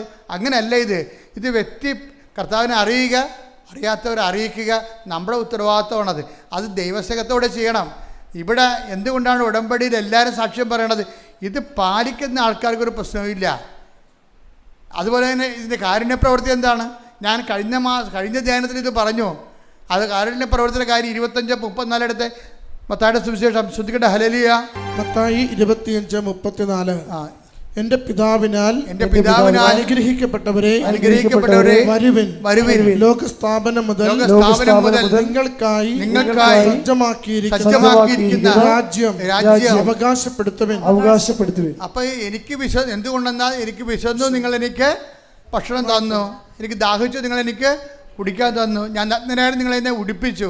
അതിനാൽ ആണ് എൻ്റെ പിതാവിനാൽ അനുഗ്രഹിക്കപ്പെട്ടവരെ വരും. ഇപ്പോൾ കാരുണ്യപ്രവൃത്തി ചെയ്തുകൊണ്ട് എന്താണ്? എൻ്റെ പിതാവിന് അനുഗ്രഹിക്കപ്പെട്ട വരുവിൻ, ലോകാരംഭം ഒരിക്കലും രാജ്യം കൈവശമാക്കാൻ പറഞ്ഞിട്ടുണ്ട്. അത് വലുതാണോ ചെറുതാണോ എന്നുള്ളത് വേറെ വിഷയമാണ്. അത് കൃത്യമായിട്ടും വലിയ ദൈവാനുഭവത്തിലേക്ക് നിത്യതയുടെ ഉന്നത കൃപകളിലേക്ക് ക്ഷണിക്കപ്പെടുന്നത് ഉപവിപ്രവർത്തനമല്ല, അത് സുവിശേഷ പ്രവർത്തനമാണ്. അതുകൊണ്ടാണ് ഞാൻ പറഞ്ഞത് 50 മാർക്ക് പത്ര കൈമാറ്റത്തിനാണ്. പത്രത്തിലൂടെ എന്താ ഉള്ളത്? അനുഭവ സാക്ഷ്യങ്ങളാണ്. ആരുടെ അനുഭവങ്ങൾ? ക്രിസ്തുവിനെ വചനം നടപ്പിൽ വരുത്തിക്കൊണ്ട് അവൻ പറയണ പോലെ ചെയ്ത് അനുഭവം പ്രാപിച്ചവരുടെ അനുഭവ സാക്ഷ്യമാണ് പത്രത്തിലുള്ളത്. 100 ഉണ്ട്. കാണുമ്പോൾ തന്നെ അത് ആൾക്കാർ മനസ്സിലാക്കി എൻ്റെ പ്രശ്നമുള്ള സാക്ഷ്യം വായിച്ചു കഴിയുമ്പോൾ അവൻ കർത്താവിൻ്റെ തിരക്ക് വരും. അറിയിക്കാൻ പറ്റും, അറിഞ്ഞവരെ ആഴപ്പെടുത്താൻ പറ്റും. ഉപരിപ്രവർത്തനങ്ങൾക്ക് 30 മാർക്കാണ്. പിന്നെ എന്ത് പ്രാർത്ഥന? പിന്നെ 20 പോയിൻ്റാണ് ഉള്ളത് പ്രാർത്ഥനയ്ക്കുള്ളത്. നിങ്ങൾ എന്താ ചെയ്യണമെന്ന് വെച്ച് കഴിഞ്ഞാൽ ഇതൊന്നും ചെയ്യത്തില്ല, പ്രാർത്ഥന മാത്രം കൊണ്ടുകൊണ്ടിരിക്കും. അത് പ്രാർത്ഥിക്കണമാണ്. നിങ്ങൾക്കറിയാൻ പറഞ്ഞിട്ടാണ് ഞാൻ വിശ്വാസ പ്രമാണം എഴുതിയിരിക്കണം. അതിൻ്റെ അകത്ത് വിശ്വാസ പ്രമാണം എല്ലാവർക്കും അറിയാം, സ്വർഗസ്ഥരാപിത എല്ലാവർക്കും അറിയാം, നന്മ അറിഞ്ഞ പറയും എല്ലാവർക്കും അറിയാം, ജപമാല എല്ലാവർക്കും അറിയാം ശരിക്കും. പക്ഷെ അതിൻ്റെ എല്ലാം ചെല്ലിയാലും നമുക്ക് വരുന്നത് എന്താണ്? അതെല്ലാം ചെല്ലണം. എന്താണ്? കഴിഞ്ഞ ധ്യാനത്തിൽ ഞാൻ പറഞ്ഞായിരുന്നു, വെള്ളം കുടിക്കാൻ ജീവിക്കാൻ പറ്റുമോ? ഡീഹൈഡ്രേഷൻ ഉണ്ടാവും, കരളുപാട്, കിഡ്നി ചുങ്ങിപ്പോവും, ചത്തുപോവും. അപ്പോൾ പ്രാർത്ഥനയില്ല ജീവിക്കാൻ പറ്റത്തില്ല. പ്രാർത്ഥന വെള്ളം പോലെയാണ്. പക്ഷേ നമ്മൾ ജോലി ചെയ്യണമെങ്കിൽ ഗുരുത്വമുള്ള ഭക്ഷണം വേണം, ന്യൂട്രീഷനായിട്ടുള്ള ഫുഡ് വേണം. അതിനാണ് ഉപരിപ്രവർത്തനങ്ങളും സുവിശേഷ വേലയെന്ന് പറയണത്. അപ്പം അതുകൊണ്ട് ഇതിൻ്റെ എല്ലാം കറക്റ്റായിട്ടാണ് ഉടമ്പടിയിലുള്ളത്. ഷിബിൻ ഇതെല്ലാം കൃത്യമായിട്ട് ചെയ്യുന്ന ആളാണ്. അതുകൊണ്ടാണ് ഹിന്ദി പത്രവും ഇംഗ്ലീഷ് പത്രവും മേടിച്ചിട്ട് ഇന്ത്യ മുഴുവനും പറ്റുന്ന സ്ഥലങ്ങളെല്ലാം ആ മനുഷ്യൻ കൊണ്ടേ കൊടുക്കണത്. കൊടുത്തിട്ട് ഒരു ദിവസം ഷിബിൻ നാട്ടിൽ വരുമ്പോൾ ഷിബിനോട് ഇപ്പം നമ്മൾ സത്യസന്ധരാണെന്ന് പറഞ്ഞാൽ അമ്മ ഉടനെ ഇടപെടും. നമ്മൾ ദൈവം ഇടപെടാത്തതിൻ്റെ കാര്യം എന്തറിയാവോ? നമ്മൾ ഉടമ്പടി സത്യസന്ധരല്ലാത്തത് കൊണ്ടാണ്.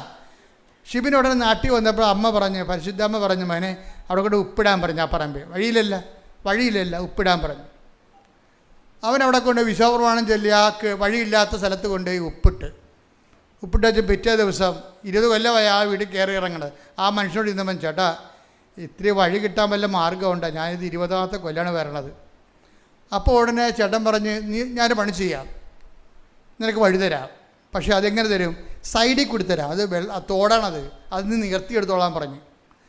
അപ്പോൾ വഴി കിട്ടുമെന്നായി. പക്ഷേ എന്താണ്? നികർത്തിയെടുക്കുക. അപ്പം നികർത്തിയെടുക്കുമ്പോൾ എത്രയാവും? 26 ലക്ഷം രൂപയാവും. തോട് നികർത്തണ്ടേ? അപ്പോൾ 26 ലക്ഷം രൂപ കടമുണ്ട്. പറമ്പ് വിറ്റത്തിൽ 15 കൂടെ കിട്ടുമായിരിക്കും. പക്ഷേ എന്നാലും അത് വലിയ പാടാണ്, ഒന്നും മിച്ചമുണ്ടാകത്തില്ല കയ്യിൽ. അപ്പോൾ ഉടനെ എന്നാലും നാളെ അത് നികർത്താവുന്ന രീതിയിൽ തന്നെ ഇവൻ തീരുമാനിച്ചു. ഇപ്പം നികർത്തൽ എവിടെ തൊട്ട് എവിടം വരെയാണ് നികർത്തേണ്ടതെന്ന് കാണിക്കാൻ വേണ്ടി പിറ്റേ ദിവസം ഈ ലാൻഡ് ഓണർ വരും. ലാൻഡ് ഓണർ വരുമ്പോൾ ലാൻഡ് ഓണർ നികർത്തണ സ്ഥലത്ത് വന്ന് നിന്നേച്ചും തിരിഞ്ഞു നടന്ന് പോകും. അപ്പോൾ ഷിബിം ഈ പട്ടാളക്കാരൻ വിളിക്കും, ചേട്ടാ ഇവിടെ അല്ലേ ഇന്നലെ വഴി തരാമെന്ന് പറഞ്ഞത്, ഇനി ഇയാൾ ഇതിൻ്റെ അകത്ത് ഐഡിയ മാറിയാന്ന് അറിയാൻ വേണ്ടി പുള്ളി ആശങ്കയോടെ വിളിക്കും, ചേട്ടാ ഇവിടെയാണല്ലോ പറഞ്ഞത് എന്ന് പറഞ്ഞ് വെച്ചും ഈ ലാൻഡ് ഓണർ ജോലി ആ പറമ്പിൻ്റെ ഉടമസ്ഥൻ അറിയാതെ ഇവൻ ഉപ്പിട്ട സ്ഥലത്ത് പോയി നിൽക്കും. എന്നിട്ട് പറയും, നിനക്ക് ഇവിടുന്ന് വഴി തരാമെന്ന് പറയും. ഇതാണ് കൃപാസനം മാതാവെന്ന് പറയണത്. ഷിബിൻ എവിടെയാണ് കൊണ്ട് ഉപ്പിട്ടത് അവിടെ കൊണ്ടുവന്ന് മാതാവ് ഈ ലാൻഡ് ഓണറിനെ കൊണ്ട് നിർത്തിയിട്ട് അവിടുന്ന് വഴി അളന്ന് കൊടുക്കും. ഇപ്പോൾ അതൊക്കെ മനസ്സിലായില്ലേ? 20 കൊല്ലമായി നടക്കുന്നത്.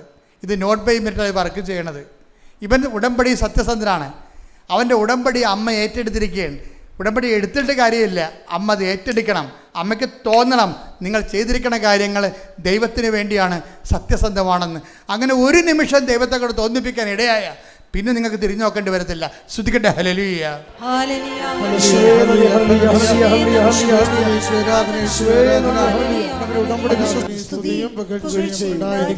ഈ വഴി കിട്ടിക്കഴിഞ്ഞപ്പോൾ എൻ്റെ സ്വർഗം കിട്ടിയ പോലെ.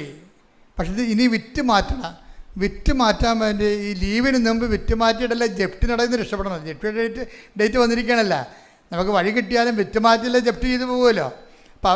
അപ്പോൾ കുടുങ്ങിയതിനെ കിടക്കണതാണ്. അങ്ങനെ ജിബിൻ രണ്ടാമത് ഇത് പുതുക്കാൻ വേണ്ടി വന്നപ്പോൾ എന്നെ വന്ന് കണ്ട്. ഇപ്പം ഞാൻ ജിബിൻ്റെ ഈ കേസ്, എനിക്ക് ഈ കേസ് കൊണ്ടൊന്നും അറിയത്തില്ലല്ലോ. ഞാൻ കിട്ടിയ പേപ്പർ അങ്ങനെ എന്നെ കൊണ്ട് അമ്മയെടുത്ത് വെച്ചു. അത് 6 പേപ്പർ ഒരുമിച്ചാണ് വെക്കണത്. നിങ്ങൾ ഓർക്ക് എൻ്റെ പേപ്പർ അഡിറ്റായിപ്പോയി. അപ്പോൾ ആദ്യം വന്ന് നിൽക്കും, എന്തിനാണ് എൻ്റെ പേപ്പർ മുകളിലിരിക്കാൻ വേണ്ടി. അങ്ങനെയൊന്നും വേണ്ട. അമ്മ ഇത് പേപ്പർ കണ്ടു, അത്രയേ ഉള്ളൂ. ഈ പേപ്പർ വെച്ചപ്പോൾ തന്നെ ജിബിൻ്റെ കാര്യത്തിൽ തീരുമാനമായി. അമ്മ പറഞ്ഞ്, ഞാൻ അവൻ്റെ അടുത്ത് വന്നപ്പോൾ പറഞ്ഞ് 6 എന്ന് അമ്മ പറയുന്നുണ്ടെന്ന് പറഞ്ഞു. 6. അപ്പോൾ അതിൻ്റെ അകത്ത് മെസ്സേജായാണത്. അതിന് മെസ്സേജുണ്ട്. അതാണ് നമ്മൾ സത്യസന്ധരാണെങ്കിൽ ദൈവം പ്രസൻസ് ഉണ്ടാവും. നമുക്ക് ദൈവത്തെ കാണുന്നില്ല, പ്രസൻസ് ഇല്ലെന്ന് പറഞ്ഞാൽ എന്താണെന്ന് അറിയാമോ? നിങ്ങൾ ഉടമ്പടി സത്യസന്ധരാണെങ്കിൽ ഉടമ്പടിയുടെ ഉള്ളതാണ് ഈ മഴവില്ലും സുഗന്ധാഭിഷേകവും അതുപോലെ തന്നെ പേരും ദർശനവും സ്വപ്നവും. ഉടമ്പടിയെല്ലാം വൃത്തിയാണെങ്കിൽ പ്രസൻസ് വരും. എന്താണ്? I will come with you wherever you go. നീ എവിടെ പോയാലും ഞാൻ നിൻ്റെ കൂടെ വരും. പ്രസൻസാണത്. അത് വാഗ്ദാനത്തിലുള്ളതാണ്. അപ്പം അമ്മയുടെ അടുത്ത് ഇത് വെച്ചപ്പോൾ തന്നെ അമ്മ പറഞ്ഞു 6 പറയാൻ പറഞ്ഞു. ഞാൻ ഷിബിനോട് പറഞ്ഞു 6 പറയുന്നുണ്ട്. അപ്പോൾ ഷിബിൻ എന്നോട് ചോദിച്ച് ഡേറ്റാണോ അക്ഷരമാണോ? ഞാൻ പറഞ്ഞു അറിയത്തില്ല, വെയിറ്റ് എന്ന് പറഞ്ഞു. വെയിറ്റ് എന്ന് വെച്ചതിൻ്റെ അർത്ഥം എന്താണ്? വെയിറ്റ് ഇൻ കവനൻ്റ് എന്നതിൻ്റെ അർത്ഥം നീ ഉടമ്പടിയിൽ ജാഗ്രതയോടെ വെയിറ്റ് ചെയ്യുക, സമയമാകുമ്പോൾ അമ്മ അറിയിക്കുമെന്ന് പറഞ്ഞു.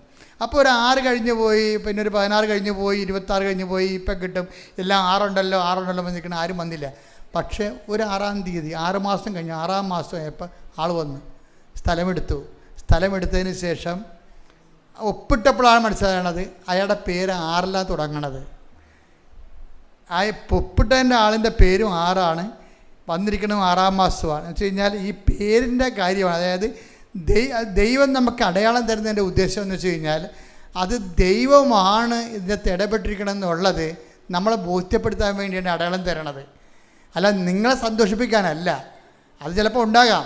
പക്ഷേ ദൈവമാണ് ഇതിൻ്റെ അകത്ത് ഇടപെട്ടിരിക്കുന്നത്, വേറെ ആരുമല്ല. ഇത് നോട്ട് ബൈ മെറ്റലാണ് വർക്ക് ചെയ്തിരിക്കുന്നത്. പക്ഷേ ഇവിടെ പ്രശ്നം, ഷിബിൻ്റെ റിസ്ക് എന്താ? ദൈവത്തെ ഒരിക്കലും അനുഭവിച്ച് കഴിഞ്ഞാൽ പിന്നെ ഒരു പ്രശ്നം വെച്ച് വേണ്ടത് നമ്മുടെ മുമ്പിലുള്ള റിസ്ക് എന്ന് പറയുന്നത് ആ അരൂപി നമ്മൾ തുടരും. അതുകൊണ്ട് അത് നിങ്ങൾ ഉറപ്പ് വരുത്തണം.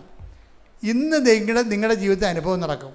ഇന്ന് ഞാനിപ്പം എൻ്റെ മാതാവ് പ്രത്യക്ഷപ്പെട്ട 2004 എന്നാണ് മാതാവ് പ്രത്യക്ഷപ്പെട്ടത്. അപ്പം ഞാൻ എവിടെയാണ് നിന്നത്?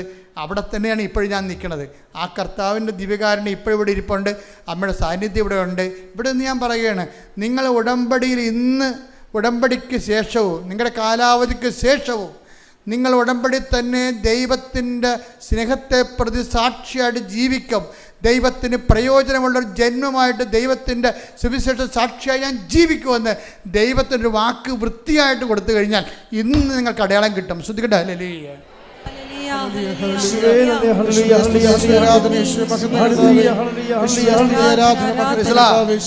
ഉടമ്പടി എടുക്കുന്നതിനേക്കാൾ പ്രശ്നമാണ് ഉടമ്പടി ദൈവത്തെ കൊണ്ട് ഏറ്റെടുപ്പിക്കണത്.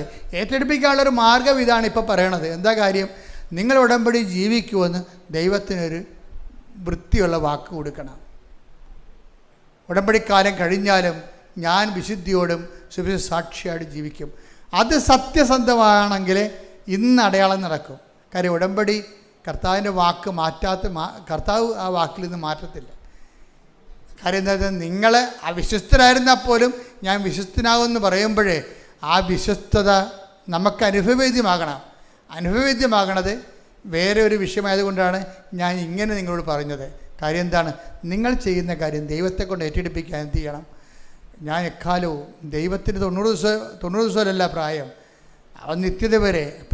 അപ്പം നിങ്ങൾ എന്നെ കർത്താവ് നീ എന്നെ സഹായിക്കണം. എനിക്ക് ജീവിതകാലം മുഴുവൻ ഉടമ്പടി ജീവിക്കാൻ ആഗ്രഹമുണ്ട്. അതിനിവിടെ ആലപ്പുഴ വരണമെന്ന് നിർബന്ധമുണ്ടോ? ഒരു നിർബന്ധവുമില്ല. ജീവിതകാലം മുഴുവൻ ആലപ്പുഴ വരണമെന്ന പേപ്പർ വായിക്കണമെന്ന ക്യൂ നിൽക്കണമെന്ന ഒന്നും നിർബന്ധമില്ല. നിങ്ങൾ ദൈവത്തോട് എന്താ പറയേണ്ടത്?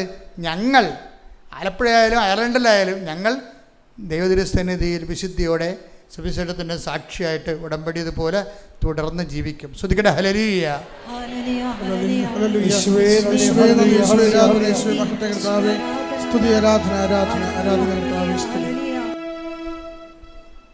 പരിശുദ്ധ പരമ ദിവ്യകാരുണ്യത്തിന് പരിശുദ്ധ പരമ ദിവ്യകാരുണ്യത്തിന് പരിശുദ്ധ പരമ ദിവ്യകാരുണ്യത്തിന്. എൻ്റെ പ്രിയപ്പെട്ടവരെ, രോഗസൗഖ്യ പ്രാർത്ഥനയുടെ സമയമാണ്. കൈകൾ മാറ്റി മാറ്റി വെക്കണം. നെഞ്ചിൽ വെക്കണം, വയറിൽ വെക്കണം, കഴുത്തിൽ വെക്കണം. എവിടെയൊക്കെ ഇപ്പോൾ സ്പോണ്ടിലോസിന് അസുഖമുള്ളൊരു പെൺകഴുത്തിൽ വെക്കണം, തൈറോയിഡിന് അസുഖമുള്ള കഴുത്തിൽ വെക്കണം. ശിരസ് മൊത്തം വേദനയും ബ്ലോക്കും ഉള്ളവർ ശിരസിൽ വെക്കണം. നെഞ്ചുവേദനക്കാർ ഹാർട്ടിന് ബ്ലോക്കുള്ള ഹാർട്ടിൽ വെക്കണം. കരളുകാരനുള്ളവർ നെഞ്ചിനെ കൊണ്ട് താഴെ വെക്കണം. ഉദരരോഗികൾ വയറിൽ വെക്കണം. അതിന് കുഞ്ഞുങ്ങളില്ലാത്തവർ അടിവയറ്റിൽ വെക്കണം. അതുപോലെ എവിടെയാണ് രോഗം അവിടെയാണ് കൈവച്ച് മാറ്റി മാറ്റി വെക്കേണ്ടത്. അത് മാതാവിൻ്റെ മധ്യസ്ഥയിലാണ് ഞാൻ വെക്കുന്നത്. ഈശോൻ്റെ നാമത്തിലാണെന്ന് ഓർത്താൽ മതി. ഒന്ന് പറഞ്ഞ്, ഞാൻ കൈകൾ എൻ്റെ ശരീരത്തിൽ വെക്കുന്നു.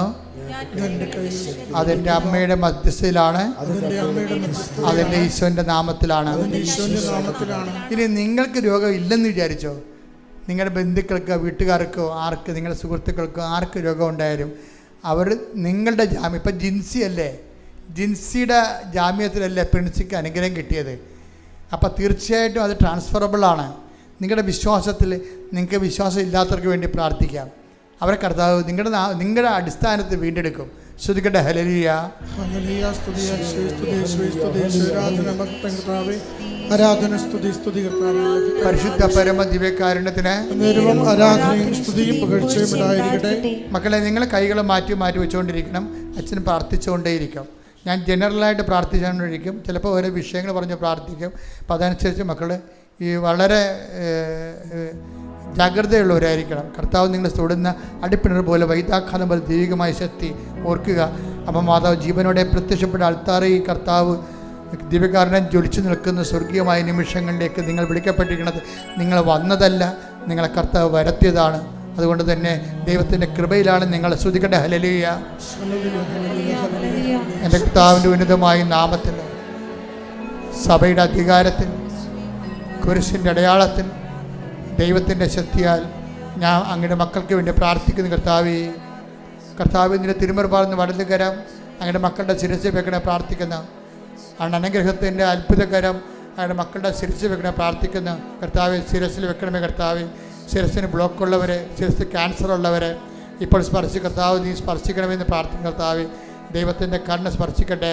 ദൈവത്തിൻ്റെ ശക്തിയിലേക്ക് അടിപ്പിണർ പോലെ വൈതാഘാതം പോലെ ദൈവികമായ ശക്തിയിലേക്ക് ഒഴുകട്ടെ. കർത്താവേ, ഈ നിമിഷം സ്പർശിക്കണേ. കർത്താവേ, ഉദര രോഗികളെ സ്പർശിക്കണമേ. കർത്താവേ, ഉദര രോഗികൾ, ഉദരത്തിൽ പുണ്ണുള്ളവർ, കർത്താവ് അൾസർ രോഗികളെ സ്പർശിക്കണേ. കർത്താവേ, അൾസർ രോഗികളെ സ്പർശിക്കണേ. കർത്താവ് അരസസ് രോഗികളെ സ്പർശിക്കണമേ. കർത്താവ് നടുവേദനക്കാരെ സ്പർശിക്കണമേ. കർത്താവ് ഈശോ കുടലിപ്പ് കുരുക്കുള്ളവരെ സ്പർശിക്കണേ. കർത്താവ് കോളം രോഗികളെ സ്പർശിക്കണേ. കർത്താവ് ഈശോ എല്ലാ മക്കളെയും ശബ്ദം നിൻ്റെ ദൈവികമായ ശക്തി കൊടുക്കട്ടെ. കർത്താവ് കരരോഗികളെ സ്പർശിക്കണമേ.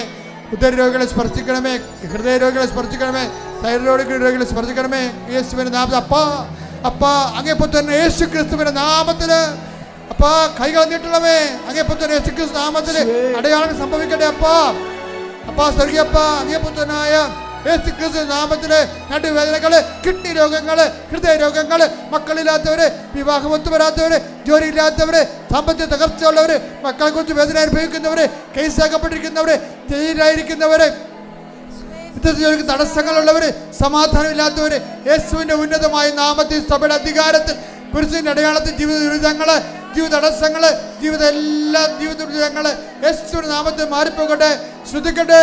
Hallelujah, hallelujah, hallelujah, hallelujah. Yeshua, hallelujah, hallelujah, hallelujah, hallelujah, hallelujah, hallelujah, hallelujah, hallelujah.